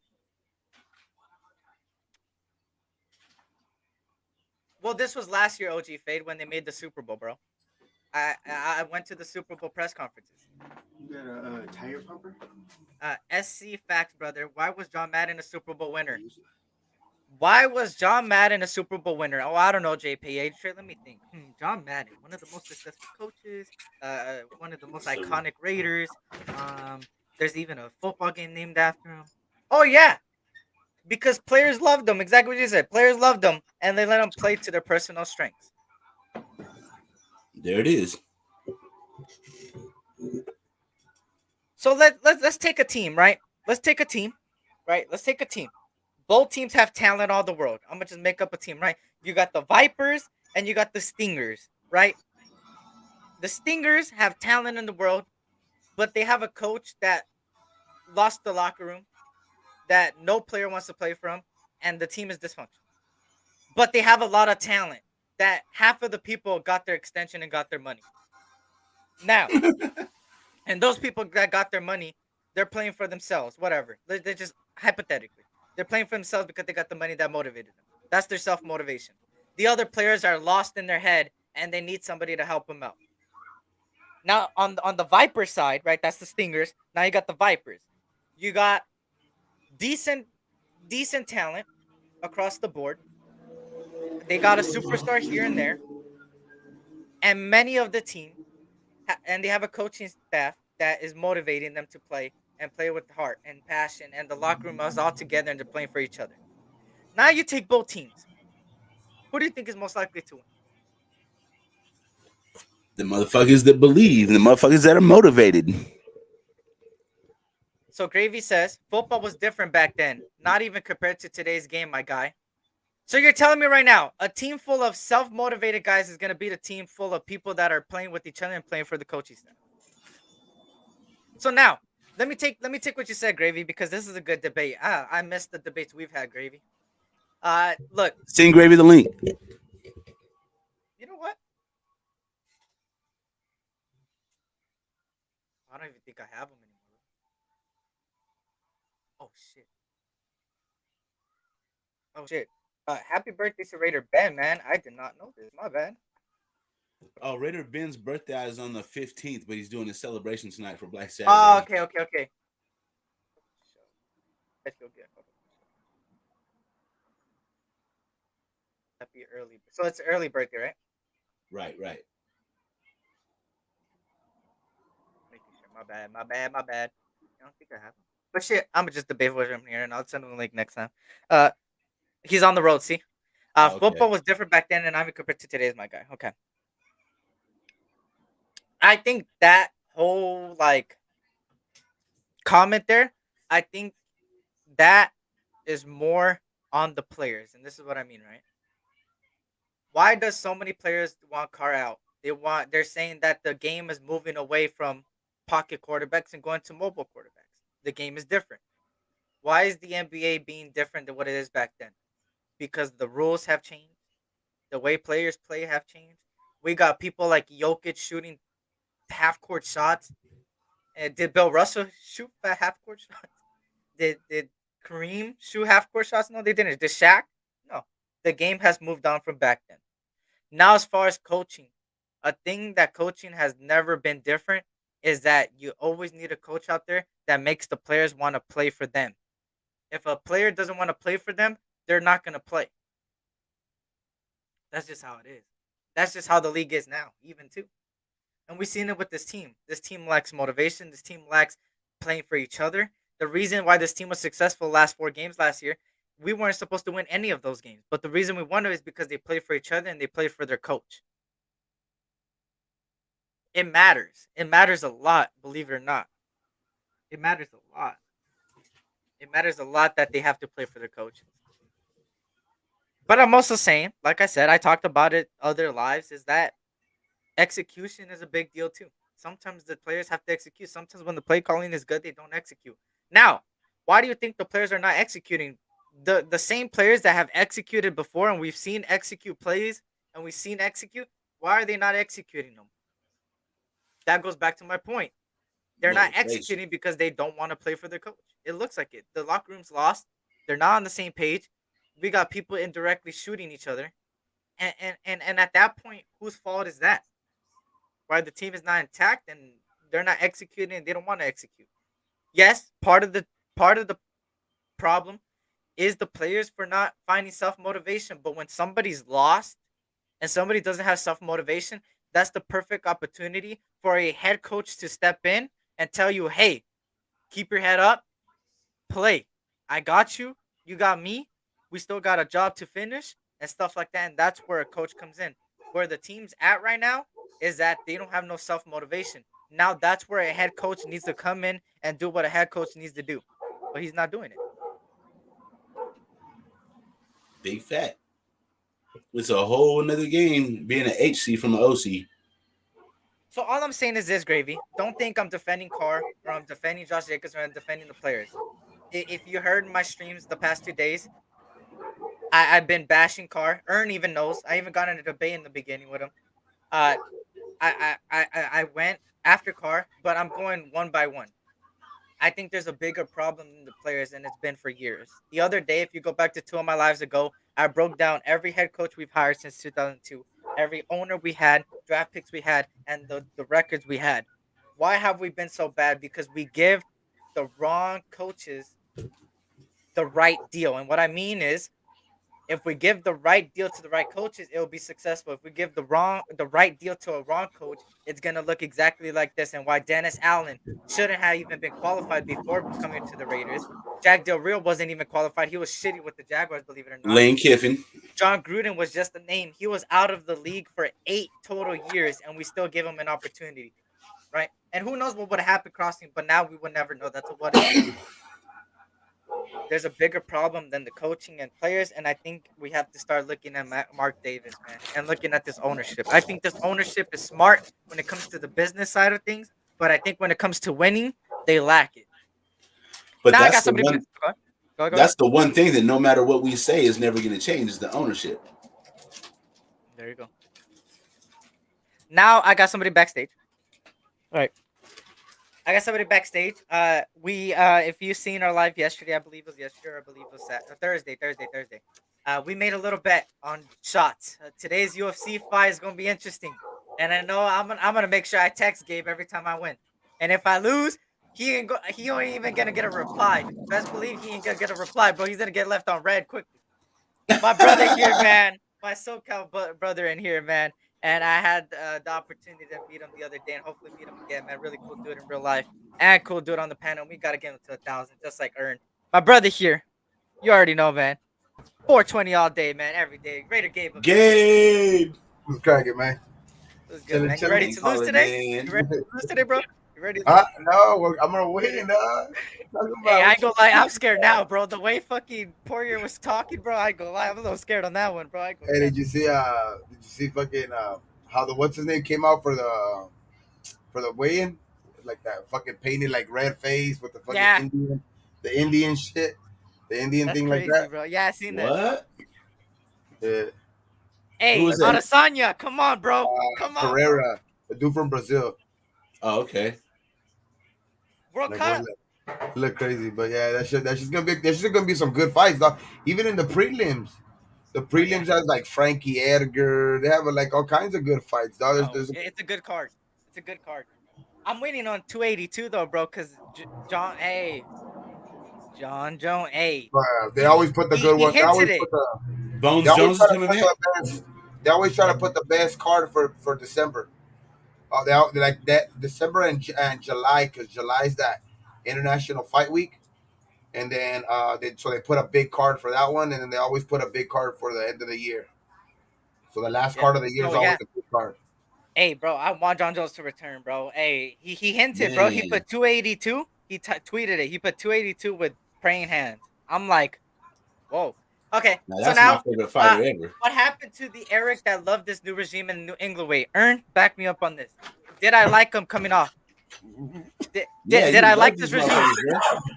You was talking about you wanted these motherfuckers before they even was being talked about. Okay, motherfucker. Nah, I'm playing. Hell nah. Me and Earn were on the same page. The difference between me and Earn is that Earn took more than 2 weeks to be convinced. It took me a week and a half to be convinced by other content creators, by what they said in the off season. That convinced me. I was a Jim Harbaugh. Everybody knows I was a Jim Harbaugh, Pep Hamilton, and Martin Del Dude. I think even more of it was not even like being, convinced by the other content creator. I think it was more convincing ourselves because that they were part of what they said. There you go. They were part of our team now. You know what I mean? Yep. So it's like Not even that. Go ahead, Gabe. Sorry. No, go ahead. You have to think that way. You know what I mean? It's like you have after a while you're just like, fuck. I have to buy in or something. But like I've never really fully bought in. But it's like you have to like, I guess, show face or something like that, because you can't be like so negative towards your team all the time. I guess that's what I see most of it being. You know what I mean? Shit, for me, it was more just acceptance. Like, no matter what I do and no matter how much I complain about it, it is what it is. So might as well support whoever is fucking with the rate. Whoever we have, you might as well get behind them until they don't deserve it no more. And I feel like this motherfucker don't deserve it no more. Nope. And that's what I'm saying. Like it's not like I was all for Josh McDaniels right off the bat and I had him on my list. I didn't even have him on my list.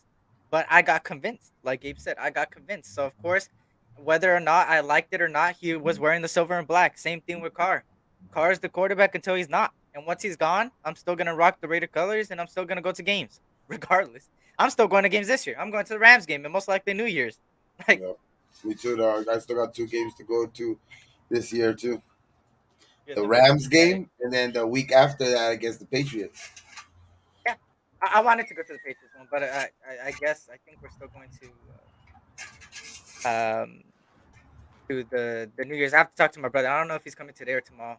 He told me to choose because I don't know. He wants to watch the Raider game tomorrow or the UFC fight today. He's like, choose. I was like, I don't fucking know, bro. You come whenever. I have a big ass projector. We can watch the UFC fight or we can watch the Raider game. I don't give a fuck. But hey, Michael, check your IG, bro. Check your IG. It's in there. Shout out to Queen Raider. What up, Queen? Good to see you. Hope all is well. My guy said running back by committee, 6 tight ends out. That was the hottest thing ever. Bro, that scheme looked good.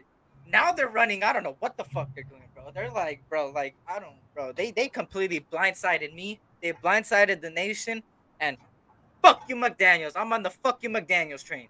I don't give a fuck. Everybody could name themselves Kardashians. I'm a fucking McDashian, whatever the fuck you want to call it, McClown, McDashian. Get him the McBashian. fuck out of here. It's a McBashian. McBashian. I'm a fucking McBashian, and I'll say that shit. There you And go. I got all the points, and you could go back to my last 3 lies. I brought in the facts. I brought on everything. I even brought on Brandon Marshall as a special guest, even though he wasn't there. And people may say he's emotional. Yes, he hates Josh McDaniels because of things that happened. But the things he was saying is exactly what we're seeing on the field. Fuck you, McDaniels. Where the fuck is Ben? I need Ben with the fucking McDaniels with the clown suit on. Yeah. Tonight, you'll get it in a couple hours. Hey, so I think it's safe to say that we're not going 15-2 now, right? Okay, my brother is coming today. Okay, for sure, we're gonna watch it. Hey, but shout out to USC. Hey, I went to the game yesterday. Oh, sorry, I said that earlier, but I see more people in here. Look at, I didn't. Damn, no. Hey, what happened with Travis Dye though? That's fucked up, bro. Gabe, the for the whole season. stadium, bro. The whole stadium, the whole Coliseum went silent, bro. I'm not even joking to you, bro. Everybody just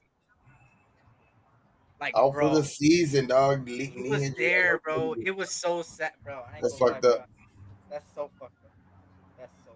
The way it happened too, because we were pretty much getting on that trend of beating. Like we're starting to score. Yeah. He's a good running back too, man. That's why I'd already like Look at that. Iconic stadium, baby. Woo! Yes, Coliseum. sir. Look at that. Woo! And you know what's behind that? You know what's behind that torch? The MLS champions. Fuck the Galaxy, motherfuckers. Yeah. Sorry, I just had to say. You say you know what's behind that torch? The hood, motherfucker. Josh Hey, McDaniels. where does LAFC play? Right behind them. It's right next to the Coliseum. Okay. So behind that torch is their stadium to the right. Josh McDaniels should get fired, so we could fire. Oh no, you remember the convention center, like the one where they were doing the ice rink and the that's where they played. They took that down. And then they put the stadium. Josh McDaniels should get fired, so we could fire the coach after him and then one after him. That's what I hope, and hopefully they magically find the one who could they find the first season. Something we've been struggling while we keep firing coaches is because they're not successful. But if you look at all the coaches we've hired in the last 2 decades, they have had not a good resume. We give the right. I'm gonna start this trend. We give the right contract, right deal to the wrong person. There you go. Yep. That's what it's always been, right? True. So It's like going to Figueroa to go find a girlfriend, bro. You're doing the right thing with the wrong person. You know what I'm saying? That's what we do with Josh And McDaniels. it's like I don't understand like because I would want to fire the coach now just because like if they lose like tomorrow, I would want to fire him now just because of the fact that it's like it's early enough to where they haven't they'll have to relearn another system, but they haven't even fucking figured this one out. So it's like might as well start learning another one now. You know what I mean? Because it's like this guy is not. I don't think this guy's gonna be able to do it. Like you know what I mean? He's not gonna. I don't think it's gonna come together or anything like that. I just think it's he don't cut it out as a head coach, and it's just kind of. It would be better now than later. You know what I mean? Because then later you're just wasting more time, wasting more fucking. You know what I mean? More like these guys ain't getting any younger. yeah, no, that's facts. And Hey, K Hot, that Figueroa thing is real, bro. Punching your YouTube thing, Figueroa, Los Angeles prostitutes, and watch what comes up. Just put lots in Figueroa. I'm looking at my phone right now, and it looks like, wow, there's a new podcast in town again. Oh my God, this podcast, Terrence is back to podcasting. That's another little thing, because I see new people in here, and I gotta give credit because dude, yeah, I just seen it, man. Let me see. Right here on Anchor. Hey, go check it out. Terrence, check that shit out. He's back. And you know why Terrence is back? I have an idea. He hasn't told me why he's back, but I have an idea why he's back, and I think he feels the same way. I think there's a lot of, how do I say this? Not 100% real in the nation. Oh yeah. There's a lot of not 100% real. So Terrence had to come back and start. Oh shit! I almost fell. What the fuck? Yo. I would have died, bro. I would have fucking I died. I almost would have fell. I ain't clipped gonna that lie, shit bro. out and I made a almost fell. YouTube short and everything. I thought almost fell, bro. fucking. I thought for some reason when I first saw the show, I was like, I thought Eric had like a Spider-Man shirt on, a black Spider-Man Oh shirt. no, it's New York. Yeah, I seen the zoo now. I was like, all right, that's like a Zoo York shirt. Yeah, I was gonna wear actually. I was gonna. I don't know. A good hat that would work with this is this. Well, the reason why I put this is of course Raiders. It just works the black and white, black and white, silver white. But I was gonna wear this other hat, but it looks weird. I'm not gonna even talk. I don't even know why I brought it up. It's a weird ass fucking looking hat, bro. I ain't gonna lie. If I brought that hat on, I don't think anybody would watch me anymore. hey, get out of the fucking screen, dog. He is back because Eric is dry. Cool Kev, fuck you. Cool Kev. I swear to God. Kev's on. Shout out to Jack Kenna. What's good? Judge is not gonna be a Giant, bro. Give it up, Jack. Aaron Judge is not gonna go to the San Francisco Giants, bro. Give it up. Damn, you're done going at it with 56 fantasy points. This is a fucking fool, man. Eric. Lakers are 2-10, and Russ is not the problem. What type of world are we living in? Well, we live in a world where that organization is fucked up too. Bro, they need shooters. They have not That's all it is. fucking shooter. Not one shooter on that team. We got a bunch of urns out there. They got Matt Ryan, but that dude was fucking like, I mean, bro, who is fucking Matt Ryan? Is he fucking quarterback? That's what I thought when I seen that name, bro. I was like, who the fuck is this guy? You know what I mean? It's like, who the fuck is Matt Ryan? Bro, like, we need they have shooters. Bro. That's all no we need. shooters, bro. Not You one. mean Lonnie Walker can't shoot? Not like that. Not the three. He has a mid game range, but like he can't shoot no threes. And in this game, fuck, you need 3-point shooters. To So what are y'all gonna do, bro? You're gonna have to trade some players and bring in some. You have to bring in some mid-level shooters, bro, because you're not gonna be able to get no top notch. Give him 2 first rounders. Go get Buddy Hield, Miles Turner. Fuck yeah. Go try to get what's his name before he comes back from injury. Before he comes back from injury from the Nets, fucking Curry's brother. Kyrie? No, Seth Curry. Seth Curry, huh? Oh my God, that Alabama Ole Miss game is close as shit. That would be a good one. I remember they were throwing out like little hypotheticals about that, trying to get him out here. You know what I mean? But that's what they were talking about, the Kyrie situation. But at least try to go get him. You know, fucking go try to go get him and maybe Buddy Hield. Maybe that will, how about at least get you in the 8th seed? Fuck. I ain't thinking about no championship, but maybe it get you the 8th seed. Shit. You guys don't want to Miss the playoffs 2 years in a row. I know Eric's gonna get cooked by me if y'all do. Look at Kings got better record this than point, all y'all. Hey, the Kings finna get bopped upside the head tomorrow by my Warriors. The Kings fucking the only thing I like about the Kings is Aaron Fox, man. That dude's a fucking baller. He is a baller. Sabonis. He is a baller. That dude's Sabonis. I've been saying Sabonis is an underrated big, bro. That guy is very, very fucking good, bro. I like. But he had a dad. He had a dad, dog, who was fucking a legend in fucking Lithuania. Or where was it fucking from? Where was he from? He played for Portland Trailblazers, didn't he? No, Arvydas Sabonis. But they were from I think it was Lithuania. Something like that. Yeah, they were and he was a fucking before he even came here because he started his career late here. He didn't start till he was like in his late 20s with Portland. He played like a career over there, and he was like the best player ever over there. Like, you know what I mean? In Europe. Yeah. Yeah. The dad, I remember that shit. That shit was fucking crazy. And he had a good career in the NBA too. My LAFC is at a Clipper game. What the fuck, man? Come on, bro. It can be a Laker game. They did good yesterday. They wanted to go see a home team win a game, bro. Okay, motherfucker. They went to a USC game yesterday. They were at the USC. Yeah, game. that would be good. That was good. And then they went to Clippers. The only other it's because the only other game in town is the Clippers right now. I mean, yeah, it is. No baseball. They're going on a little run. Baseball. No fucking. I mean, I mean, maybe they'll show up at the fucking Rams game or something like that. There was more LAFC fans than Rams fans, bro. Or a Chargers game. They might show up to one of those games. Look at this shit, bro. Hold up. Who is the Sacramento Kings' best rookie? I mean, who's the rookie they have? You guys are talking about in the chat. Thomas. Give me a second. Let me. He was balling yesterday. I forgot. I forget his first name, but that was balling yesterday. Dude named Thomas. Uh, Jack, I can't wait for Eric to see your comment. What comment did he say? Sack Kings also had the best rookie. What else? Who, No Jack? different than the entire Dodgers team. All right, Jack, can I hear you? Want to talk shit about the Dodgers? We own you guys. All right, listen here. Listen here. We own you, boy. Hey, look, this is what's gonna happen with the Dodgers. I'm gonna predict that. I When is predicted it? When is the last year. Dodgers' next game? Well, practically every.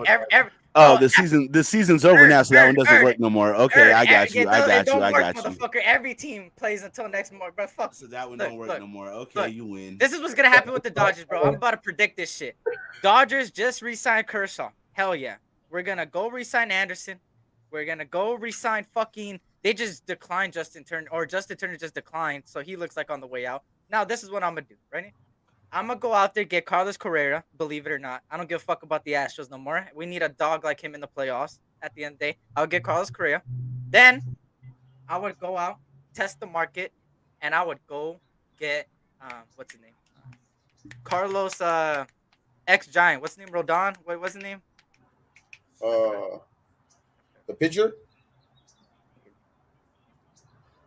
Yeah, I think it's here. Yeah, it's Rodon.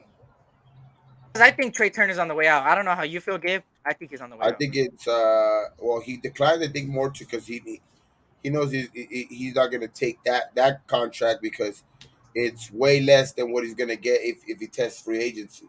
I mean, the Dodgers still are gonna be one of the highest bidders out there for him, so they still have a good chance for him. It's just he just wants to go out and test free agency. He wants to go out and have teams bid on him. You know what I mean? He wants teams to bid on him because that's the way you get the most money. Yeah, looking at the list right now, I would either try to get Justin Turner to come back one more year, or I would go out and get Brandon Drury. That's just me personally. And then besides that, I think Bellinger might be on the way out. The Dodgers are good at every position. It's just that they have to show up in the playoffs. That's it. Yeah, that's all. Are the Dodgers completely out of the running for Judge? Like no, like they're not even being talked about. No, they're always gonna be in big names, bro. Yeah, they're always gonna be in big names. Big name guy that's out there, the Dodgers are always going to be in that talk. They have the most money to spend.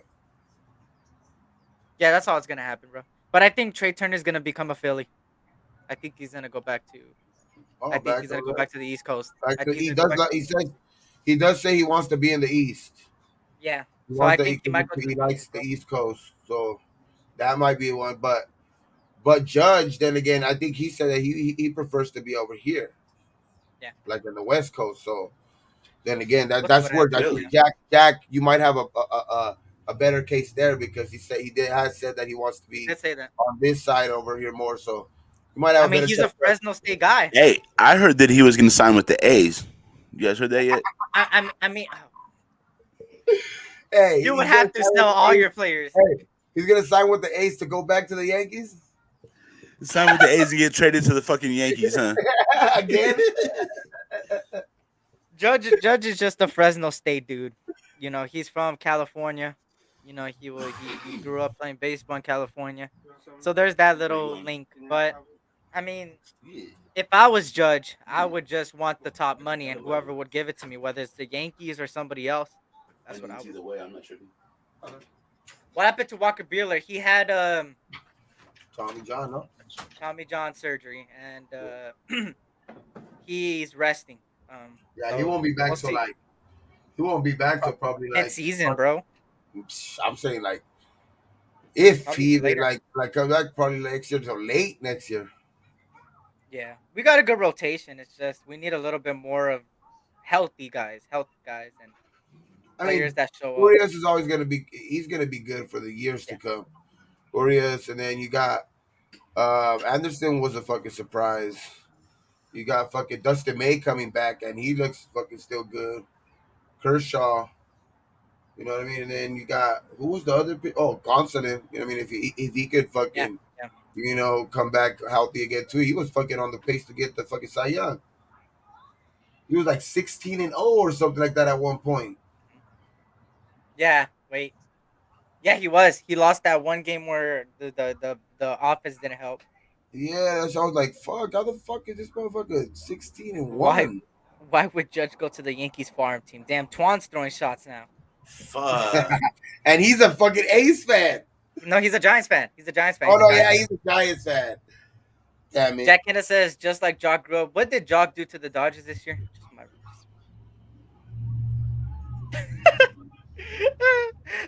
Fuck you, Jock Peterson. Hey, Jocker, go back. I don't give a fuck. Shit. Yeah, I don't need him. We don't need him. Shit, I don't need him. He gave you a good 20 games. Didn't he start off as a Dodger? Yeah, but what I mean is like you guys could keep him because I mean that's why we got rid of him because I mean he was good in the playoffs, whatever for us when we did get there, but during the season he was always a guy that's barely hovered around like 200. You know what I mean? RBIs were always low. He would have good home runs numbers, but like RBIs were always low. You know, always low batting average and shit. So it's like he was alright, but yeah. I mean with the Giants last year, he gave them a good beginning of the year, 30 games. But after that, it was like, hey, all I know is no team is safe out there because next year or this upcoming season, every team plays every team at least once this upcoming year. So earn, we're gonna do Dodgers Oakland A's and we're gonna smack the shit out of y'all. Bruh, we should go to that game, bro. Do that motherfucker live. That would be sick. You know what? I don't know where at Dodger Stadium. I'll drive down there for that. I would dead ass go, bro. I'm down. And, hey, before the game, set up something, talk, and then go into the game and bro, yeah, I'll do that. And then invite everybody. Hey, everybody, come on. Hey, next year, look, I said that this year, but you know some circumstances happen. But look. Next year, I will go to a San Francisco Giant game in San Francisco when they play the Dodgers. I'll go into the Giants. I'll go to the Dodger North over there, which is called over there, Dodger North. And I'm going to go over there. And then I'm going to go to Dodger South and go take over the Padres Stadium. Fuck them. And then, that's the goal. And the Padres are your new daddy, bro. That's why their name is the Padres. You know what I'm saying? They don't own us. Daddy. They had one series, and it was the playoffs. Hey, who was you guys' last game against? Who eliminated you guys from the playoffs? Yeah. That was your daddy, the Padres. For now. The Padres needed to make like 30 I'm just talking shit. The Dodgers are my second favorite team. I just like getting under their skin like that. Hey, I just hate the fucking Padres. They always get under my skin because I fucking want to beat the shit out of every Padre. Look. These motherfuckers needed 6 different trade deadline moves in order to be good. They went to get Joe Soto. They didn't want to get fucking what's his name? Fucking Brent. What's his name? Oh my god, what's the other guy? Oh my god. Blanking out. What's his first baseman was really good. Josh Bell. There we go. Josh Bell. And then they went out there and get the old boy. Jack in here saying at least every time the San Francisco Giants make it to the playoffs, they usually win it. What happened the year before? Yeah, did the last time they made it to the playoffs? Who was their last game against in the last playoffs? The Dodgers, right? Yo! I remember. That means the Dodgers are the Giants' daddy, then, right? Because they eliminated them, right? That was good. They beat y'all at your own game, Eric. Hey, Twan, what happened the year before, Twan? And I think he was talking about like who played for us well in the playoffs. Jock did play for us well. Didn't we win a championship in the short year? I mean, there was still playoffs. There was still playoffs that year. Somebody had to play good. And we were down 3-1 against the Braves. We came back and beat them. Jock fucking kept hitting home runs and shit. Eric, that's what. No, I know, but I'm just saying that they only beat us one series, and it was probably the most important one. But still, we own them, head-to-head wise. We own them, and I think they got like they rallied around the fact that Tatis got fucking suspended and shit like that, and like that's when they started playing even better. That's why I didn't see him on the field and he was suspended.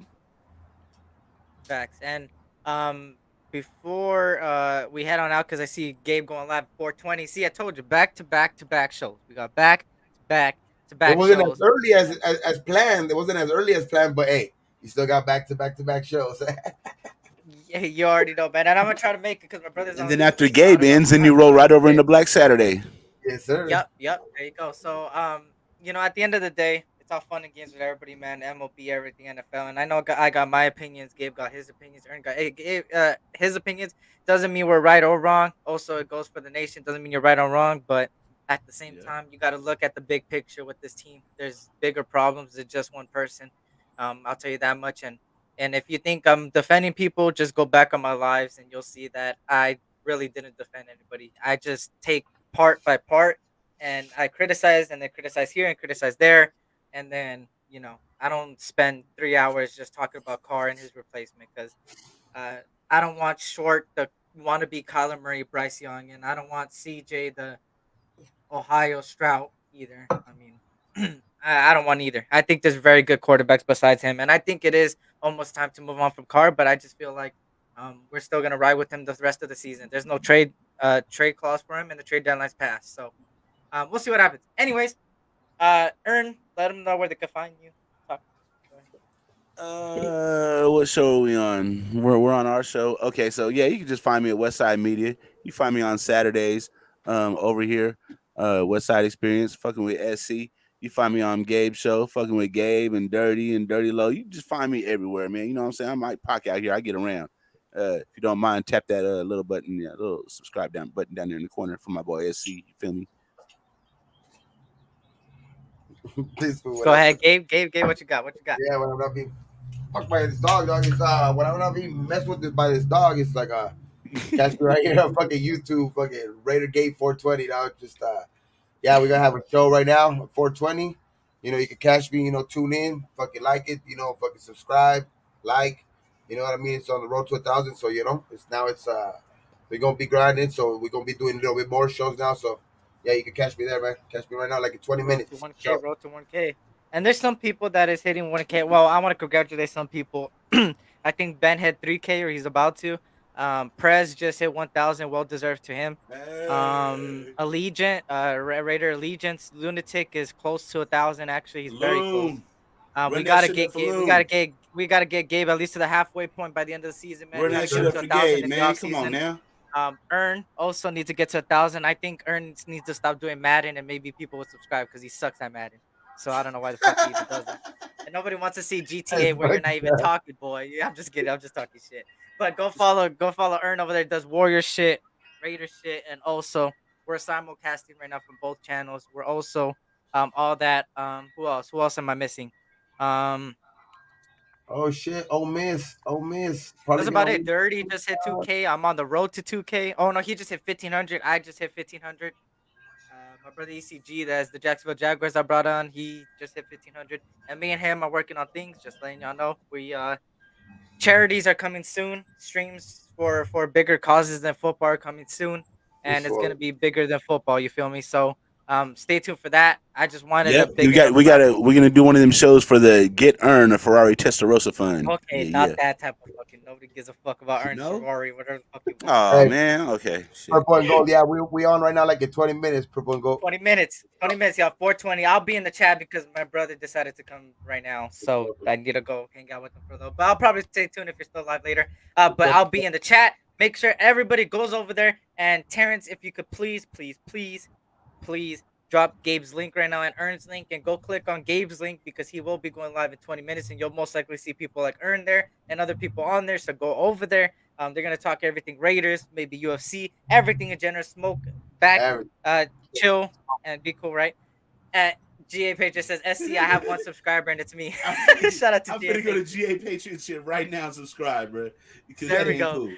Shout out to GA, man. Shout out to you, man. Shout out to Purple Gold Raider. Chef B was good, man. And if you guys want to be a member of the channel, I think I'm gonna talk to a lot of. I'm gonna go into the community tab and talk to a lot of people. I think right now because I'm doing things slow and I don't want to give anybody false things. I might have to switch There, my GA, I whole. subscribe to you, big dog. I might have to switch my home membership around, and I think there would only be one level now instead of three. And then once I hit 2K, then I'm gonna start rising it to 2 levels, 3 levels, because I feel like I'm not giving back in a sense, and I want I know there's tough times now with money and stuff, so I don't want people to waste money and stuff like that. And I get people want to support, but I want to be for the nation, so I'm gonna make it one set level that gives you everything and it's gonna be less than $10, even less than 8, probably less than 7, less than 6 actually. I'm gonna try to make it as reasonable as possible for everybody. So if you guys want to become a member, stay tuned for that. I'm gonna announce it. I'm gonna talk to people that are already subscribed and tell them to um attach themselves, and then I'm gonna post a new one and then have everybody go in. And hey, make sure to spread the word. Once I hit 2,000, I'm gonna make 2 different giveaways, and it's gonna be the same giveaway but 2 different items. One's gonna be a jersey I'm gonna give away of your choosing, and one's gonna be what is it called? Can I get a Henry A Ruggs hat. jersey? A hat. A hat. It could be a Henry Ruggs jersey if you want, but it's also gonna be a hat. Another one's gonna be a hat, a fitted hat or a snapback, whatever you want. And I'll pay out of my own pocket, sending it to you straight out of the whatever brand we go pick it up from. So stay tuned for that. Just 2,000. So a lot of things. Charity, 2,000 subscribers. Get everybody. I eat. Everybody eats, and we're gonna continue doing lives. I'll be back tomorrow for the post game, or maybe during the game. I don't know. We'll see. I'll talk to Ern. I'll see what I do. I'll see what I'm gonna do. But stay tuned for that. And yeah, on that note, y'all, this was the S Experience. Stay blessed. This is the weekend, so have fun in the weekend. Eric, any jersey. Yes, it could be a Yankee jersey, Terrence, if you win it. It could be a Yankee jersey. It could be a Hey, Chicago Bulls jersey. the only thing Eric ain't gonna buy is a motherfucking Donkeys jersey, a Battery Oh Chargers yeah, yeah, jersey, yeah, yeah, or a yeah, yeah. Chiefs jersey. Also, don't make me spend like $300 or $200 on like. Come on, man, be reasonable with me, okay? It's gonna be a For a jersey, Mitchell straight up, and just Ness, a Howie jersey to Long wear and on, shit, throwback. and that's it. All right. Anyways, but it's the weekend, y'all. Go over there to Gabe's channel, Raider Gabe, just like that. He has a live already set to go over there. I'll pick a Celtic one. Oh my god. I hope Terrence kills me. But anyways, go over there, go support. Less than 20 minutes, 18 minutes away. It's the weekend, so remember what like I always like to say over the weekend: stay blessed, have a fun weekend. Also, stay safe. Don't drink and drive. And remember that I'm always able to offer you guys a Uber because I'd rather you take an Uber than pass away because I don't want anybody that supports me or as a family to me to pass away because of a decision. I'd rather be the person to spend $16 to save a life. You feel me? So, guys, please do that. Also, become a donor. Shout out to Twan, man. Hey, become a donor. It could save somebody's life, man. Go and spread the word to your family. Maybe somebody's willing to donate. And besides that, also, that's it. You'll see me tomorrow. You'll see me tomorrow. So either I'm gonna be taking shots on live or Gabe's gonna be taking shots on live. We'll see today on the UFC, and it's gonna be interesting. Hopefully, I don't lose because I do not want to get fucked up because I already know I'm gonna be drinking for the Raider game, and if I do a post game and then I have to drink again, I'm probably gonna end up yeah. Anyways, shout out to everybody, man. Blessings. 3 shots, Hey, you ain't winning that shit, bro. Let's go, Carla. Hey, Let's and go, Chandler. Let's go, Adesanya. He shot his the good cup, the double shot cups. I don't think I'm accepting that, bro. I ain't doing no double shot. Fuck, I don't want to die. Shit, bro. Oh shit, and especially if the Raiders don't win, bro, and then on top of that being that drug, bro, I ain't gonna lie, I'm not trusting myself on that, bro. So hopefully we win. Raiders tomorrow, just win, baby. Let's get back on Who track. knows? I might be taking 3 shots. It could be. So we'll see, y'all. Mark Davis, Josh McDaniels, get your. Hey, you guys ever seen Gabe offer 3 shots on live? It's gonna be double one. Here go Gabe. Man, it's Raider Nation, baby. Come on, let's go. I was like, this nigga Gabe is faded. Shout out to everybody, man, and blessings to you guys all. This was the S Experience, aka boy Eric. Have a blessed day and a blessed night, a blessed weekend. Go over there to Gabe's channel. He will be going live in 16 minutes. And on that note, y'all, always stay positive when nobody's looking. Peace out.